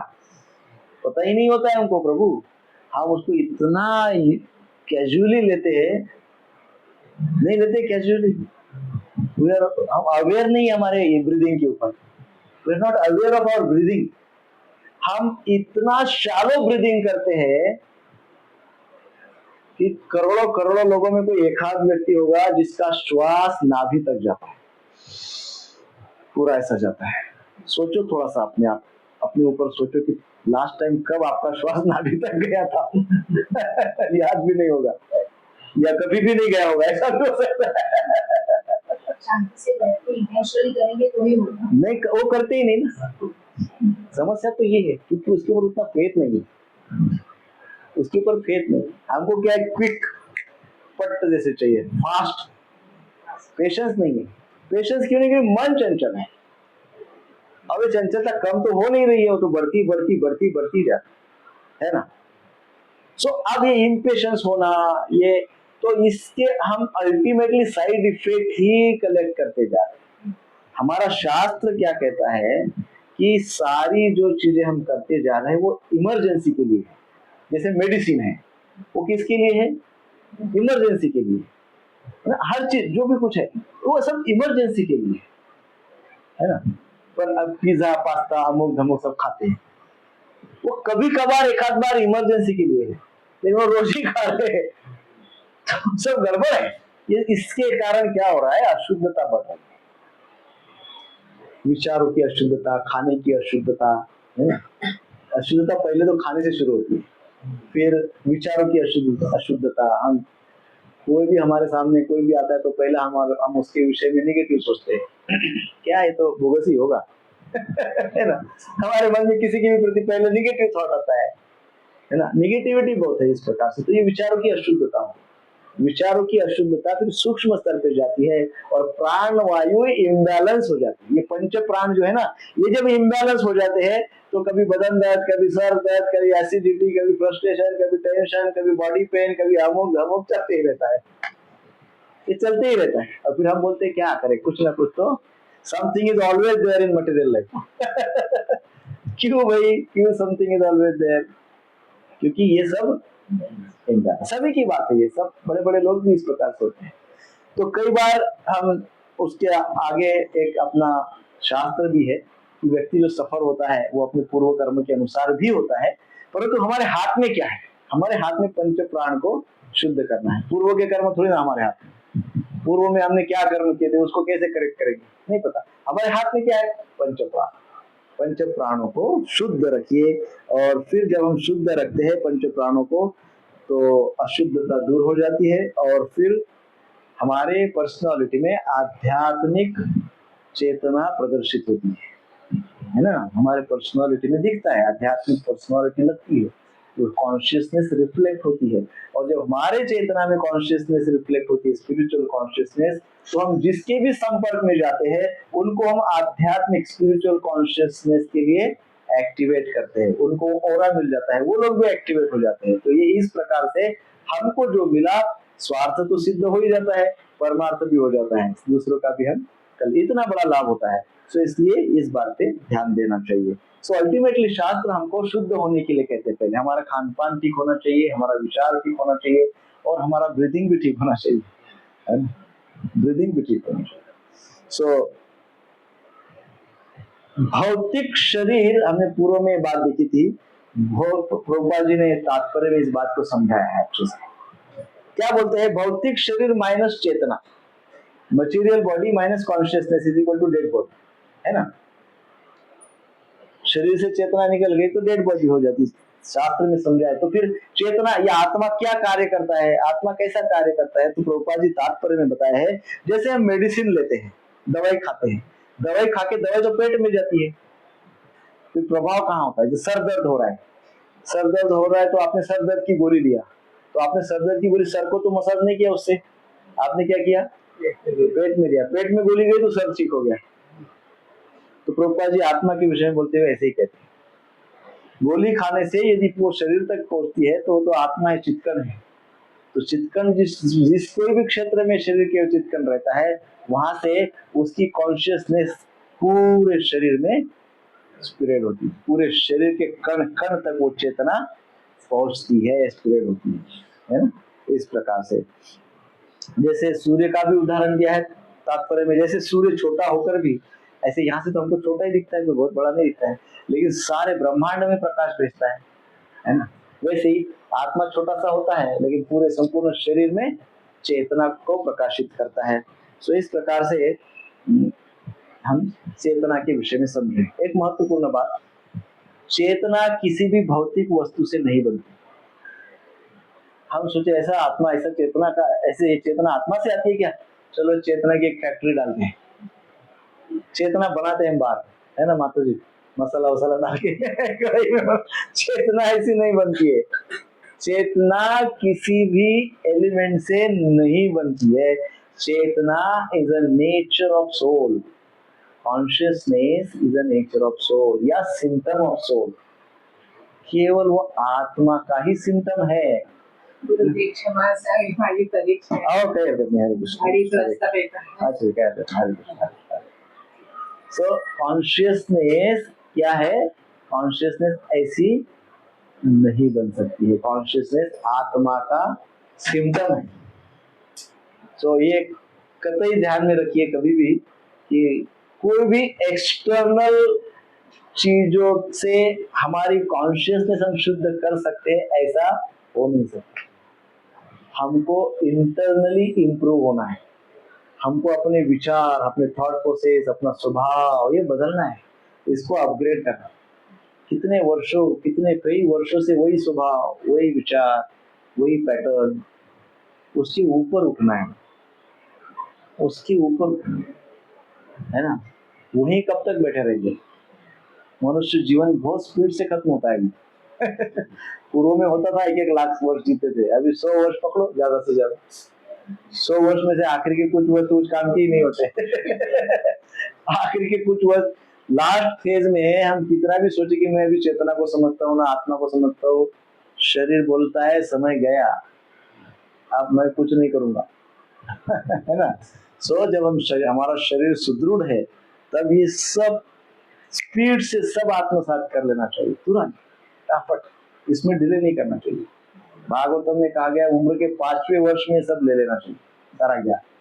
एट द एज ऑफ 5 पूरा ये ज्ञान शुरू करना चाहिए लेने का।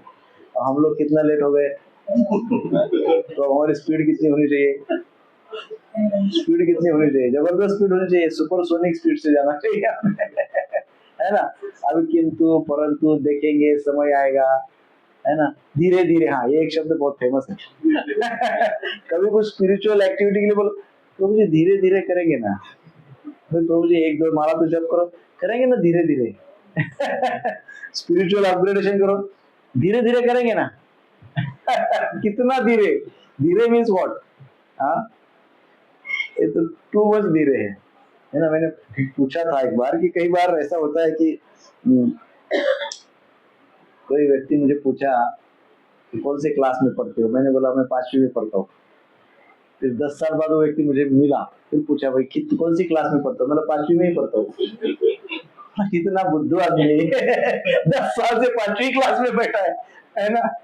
तो यदि हम बोलते धीरे धीरे धीरे, तो इतना धीरे हो रहा है वो कि हम मतलब 5वीं क्लास के ऊपर ही नहीं उठ रहे। है ना। सो ऐसा नहीं होना चाहिए, एक स्पीड पकड़ना चाहिए। आध्यात्मिकता के लिए हमारे पास समय निकालना चाहिए, प्रायोरिटी होनी चाहिए, तभी जाके हम हमारे मनुष्य जीवन में परम शांति का, परम सुख का और आनंद का अनुभव करें। देखो, आनंद का अनुभव भौतिक चीजों से नहीं मिलता है। ये भौतिक चीजें हमको एक चीज से निकाल के दूसरी चीज में फंसा देती है ना। एक गया कि दूसरा शुरू, दूसरा प्रॉब्लम सॉल्व कि तीसरा प्रॉब्लम शुरू ही रहता है ना। सो ये सब चीजों से हमको दूर रहना चाहिए, आध्यात्मिकता की ओर अग्रसर होना चाहिए, अच्छे स्पीड से होना चाहिए। धीरे धीरे देखेंगे, करेंगे आगे वगैरह, वो वाला बात है ना। एक बच्चे का जन्म होता है, जन्म होते से बच्चा क्या बोलता है? रोता है ना, बहुत रोता है। और रोते रोते वो कैसा क्या क्या क्या करता है, वो पूछता है ये सब क्या है, व्हाट इज दिस, ये क्या है, ये क्या हो रहा है, ये सब क्या हो रहा है, ये सब क्या हो रहा है, क्या है, क्या है, क्या है, क्या। पहले माता के पास क्या क्या कर, लेकिन माता से उसको बहुत अपेक्षा रहती है। जैसी माँ उसको लेती है पास में, वो क्या क्या करना थोड़ी देर के लिए बंद करता है। उसको लगता है माँ जवाब देगी क्या था, लेकिन माता तो कोई जवाब देती नहीं। फिर उसका क्या क्या क्या चलते ही रहता है। फिर थोड़ा बड़ा होता है, अभी भी उसको कोई जवाब नहीं दिया। तो स्कूल में जाता है, स्कूल में जाके प्रॉपर आंसर नहीं मिलने के कारण बड़ा उदंड हो जाता है, उनको कुछ पता नहीं चलता है। अल्टीमेटली वो ढूंढते ही रहता है क्या है ये सब, क्या है ये सब, क्या है। स्कूल में कुछ जवाब उसको नहीं मिलता है, उल्टा स्कूल से उसको बड़ा टेंशन मिलता है पढ़ाई का। क्या तो रह गया बाजू में, अब क्या आ गया, पढ़ाई आ गई। अभी तो पहले दूसरे क्लास में भयंकर पढ़ाई है, भयंकर पढ़ाई है पहले क्लास में, अपने को समझ में नहीं आता ये क्या है। इतनी पढ़ाई है पहले क्लास में। फिर वो पढ़ते पढ़ते फिर बड़ा होता है, फिर वो उस क्या का उत्तर फिर वो करियर में ढूंढता है। उसको लगता है चलो मैं करियर कर लेता हूँ, उस क्या का उत्तर मिलेगा। फिर वो करियर करता है, तब उसको पता चलता है करियर में कितनी कंपटीशन है, कितना काम, कितना एग्जॉस्ट होता है व्यक्ति, कितना एग्जॉस्ट होना पड़ता है, और फिर भी एवरी मोमेंट चैलेंज है। उसको लगता है अरे वो क्या का उत्तर मुझे लगा करियर में है, तो ये तो इसमें भी नहीं है। फिर वो सोचता है नहीं, विवाह करने में होगा, शादी करने में होगा। पत्नी कन्या सोचती है अच्छा पति मिल जाएगा, वो क्या का उत्तर मिल जाएगा। वो लड़का सोचता है अच्छी कन्या मिल जाएगी, क्या का उत्तर मिल जाएगा। फिर विवाह होता है, कि शुरुआत को उनको लगता है कि क्या का उत्तर तो मिल ही जाएगा, बड़े होपफुल होते हैं कुछ वर्ष निकल जाते हैं, फिर वही घिसा पिटा लाइफ शुरू हो जाता है। फिर वैसे ही मटेरियल लाइफ की ये विशेषता है ना, अति परिचयात अवध में आशा कहते हैं ना, अति परिचय कोई चीज, too much of anything leads to क्या कहते हैं, अवज्ञा। अवज्ञा अर्थात उसका जो, वही तो कॉमर्स में एक मैं भूल गया, ये फॉर्मूला है, लॉ ऑफ डिमिनिशन। कॉमर्स क्या है प्रभु जी आपको, लॉ ऑफ डिमिनिशन। और जब कोई चीज का ऐसा होता है कि वो हाँ वो क्या होता है कि हम लोग किसी चीज के संपर्क में है, और सोने की अंगूठी भी आ रही है कितनी बढ़िया है, 2-3 दिन ऐसा दिखाई दे, ऐसा हाथ करेंगे, ऐसा करेंगे, 15 दिन बाद हाथ ऐसा जाएगा, सीधा ही रहेगा, 2-4 महीने बाद उसका चार्म खत्म हो गया। लॉ ऑफ डिमिनिशन, डिमिनेट हो जाती है चीज। हर चीज का मटेरियल, ये वर्ल्ड बना ही इस प्रिंसिपल पे है, मटेरियल वर्ल्ड डिमिनेट होता है सब। सो ऐसे ही फिर सांसारिक जीवन में ऐसे होते होते फिर चलते रहता है, फिर बच्चे हो जाते हैं, संतान उत्पन्न हो जाती है, फिर वो सोचता है कि संतान को मैं अच्छे से संस्कार देके उससे पढ़ाऊंगा, कराऊंगा, ऐसा करूंगा, उसमें मुझे क्या का उत्तर मिल जाएगा। फिर वैसा होता है, फिर बच्चे को पढ़ाते हैं, कराते हैं, फिर बच्चे सुनते नहीं, फिर बच्चे जो अपेक्षाएं थी बच्चे फुलफिल ही नहीं करते हैं। मैंने सोचा था मैंने जो नहीं किया वो बच्चे को करवाऊंगा तो वो बच्चे फुलफिल नहीं करते, फिर मुझे क्या का उत्तर नहीं मिला। फिर बच्चे बड़े हो गए, फिर मैंने सोचा बच्चे सेटल हो जाएंगे तब मुझे क्या का उत्तर मिलेगा। बच्चे सेटल हो गए, लेकिन वो तो अपने संसार में रम गए, मेरे क्या का क्या, मेरा क्या वही है, अभी तक क्या का उत्तर नहीं मिला। फिर मैं ढूंढता रहा, चलो रिटायरमेंट हो जाएगी तब मैं पीसफुली शांत बैठ के अपने क्या का उत्तर ढूंढूंगा। फिर मैं रिटायर हो गया, रिटायरमेंट के होते से ही बच्चों ने मेरे लिए प्लान बना दिया उनके बच्चे संभालने का हाँ, फिर मैं उनके बच्चों को बड़ा करने में क्या का उत्तर ढूंढता बैठा, उनके बच्चों को बड़ा करने में क्या का उत्तर बैठ, ये सब चलते चलते मैं भूल गया मेरा श्वास, मैं श्वास ले रहा हूँ ये भी मैं भूल गया, मैं ये सब कुछ भूल गया हूँ, क्या क्या क्या क्या। भगवान ने इसलिए सिंबॉलिकली क्या ही बोल दिया है सब बच्चों के, बच्चा जन्म लेते से इसीलिए क्या बोलता है, समझदार पेरेंट हो गए तो उसको तुरंत क्या का उत्तर दे देंगे, है ना, समझदार पेरेंट्स हो गए तो तुरंत क्या का उत्तर दे देंगे, और नहीं तो उसको ये भौतिकता में इतना फंसा देंगे, इतना फंसा देंगे कि उनको भी क्या का उत्तर नहीं, फिर क्या की परंपरा शुरू हो जाती है। मैंने क्या का उत्तर नहीं पाया तो मेरे बच्चों को भी मैंने पाने नहीं दिया, फिर उसने भी वही किया, अब ये परंपरा कितने वर्षों से बनी पड़ी है ना। तो इसलिए आध्यात्मिक अवेयरनेस बहुत आवश्यक। ये संसार क्या है, मैं कौन हूं, मैं क्यों आया हूं, ये संसार का स्वभाव क्या है। लोगों का स्वभाव सिखाने के लिए हम तो उनको एक एक टिप देते रहते हैं, लेकिन संसार, प्रकृति का नेचर क्या है, शरीर का नेचर क्या है, मन का स्वभाव क्या है, आत्मा का स्वभाव क्या है, ये सब क्या है, नहीं सिखाया, हमने भी नहीं सीखा, हम भी उत्तर नहीं पाए, इसलिए हम भी आगे दे नहीं पाए।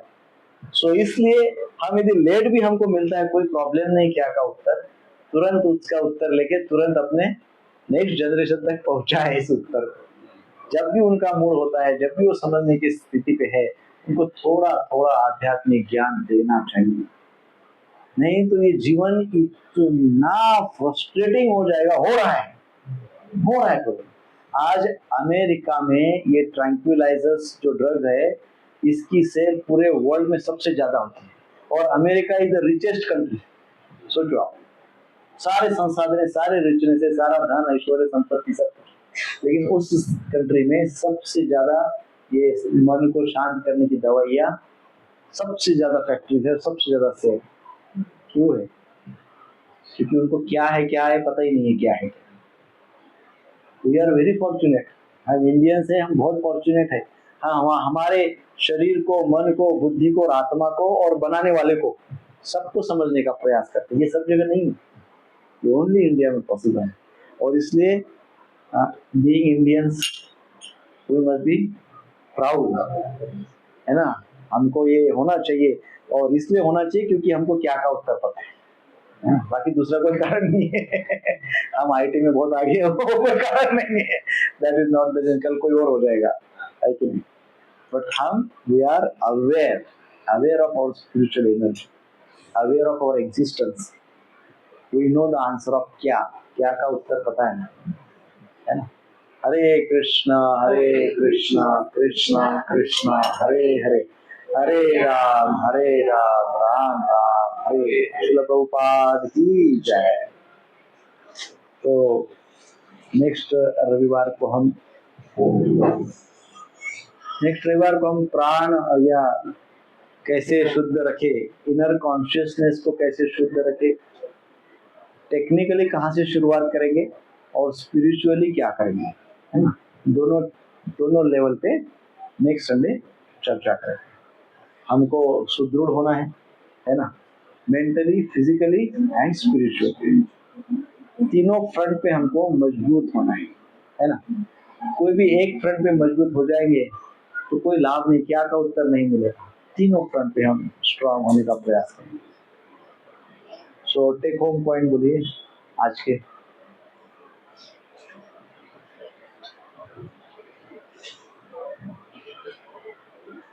सांख्य योग रिलेशन बिटवीन जीव, प्रकृति एंड भगवान के बीच में यस पता होना चाहिए। यस, पंचभेद यही है। पंचभेद ये नहीं है, ये भेद नहीं है, ये एनालिसिस है। इसमें रिलेशनशिप क्या है ये हम जान रहे हैं, हम भेद नहीं कर रहे। हम ये जान रहे हैं कि आत्मा, परमात्मा, भगवान कहो उनको, या और प्रकृति, ये क्या है, इनके स्वभाव क्या है और इनका आपस में रिलेशनशिप क्या है। भेद, ये कई सारे भेद हो सकते हैं, परंतु भेद जानकर यदि रिलेशनशिप नहीं जानेंगे तो भेद जानने का क्या लाभ। हमारा फोकस कहाँ पे है, relationship. What is the relationship between this, हमको भेद का नहीं, हमको रिलेशनशिप का है ना। और आत्मा परमानेंट है, हाँ हाँ, आत्मा परमानेंट है, शरीर टेम्पररी।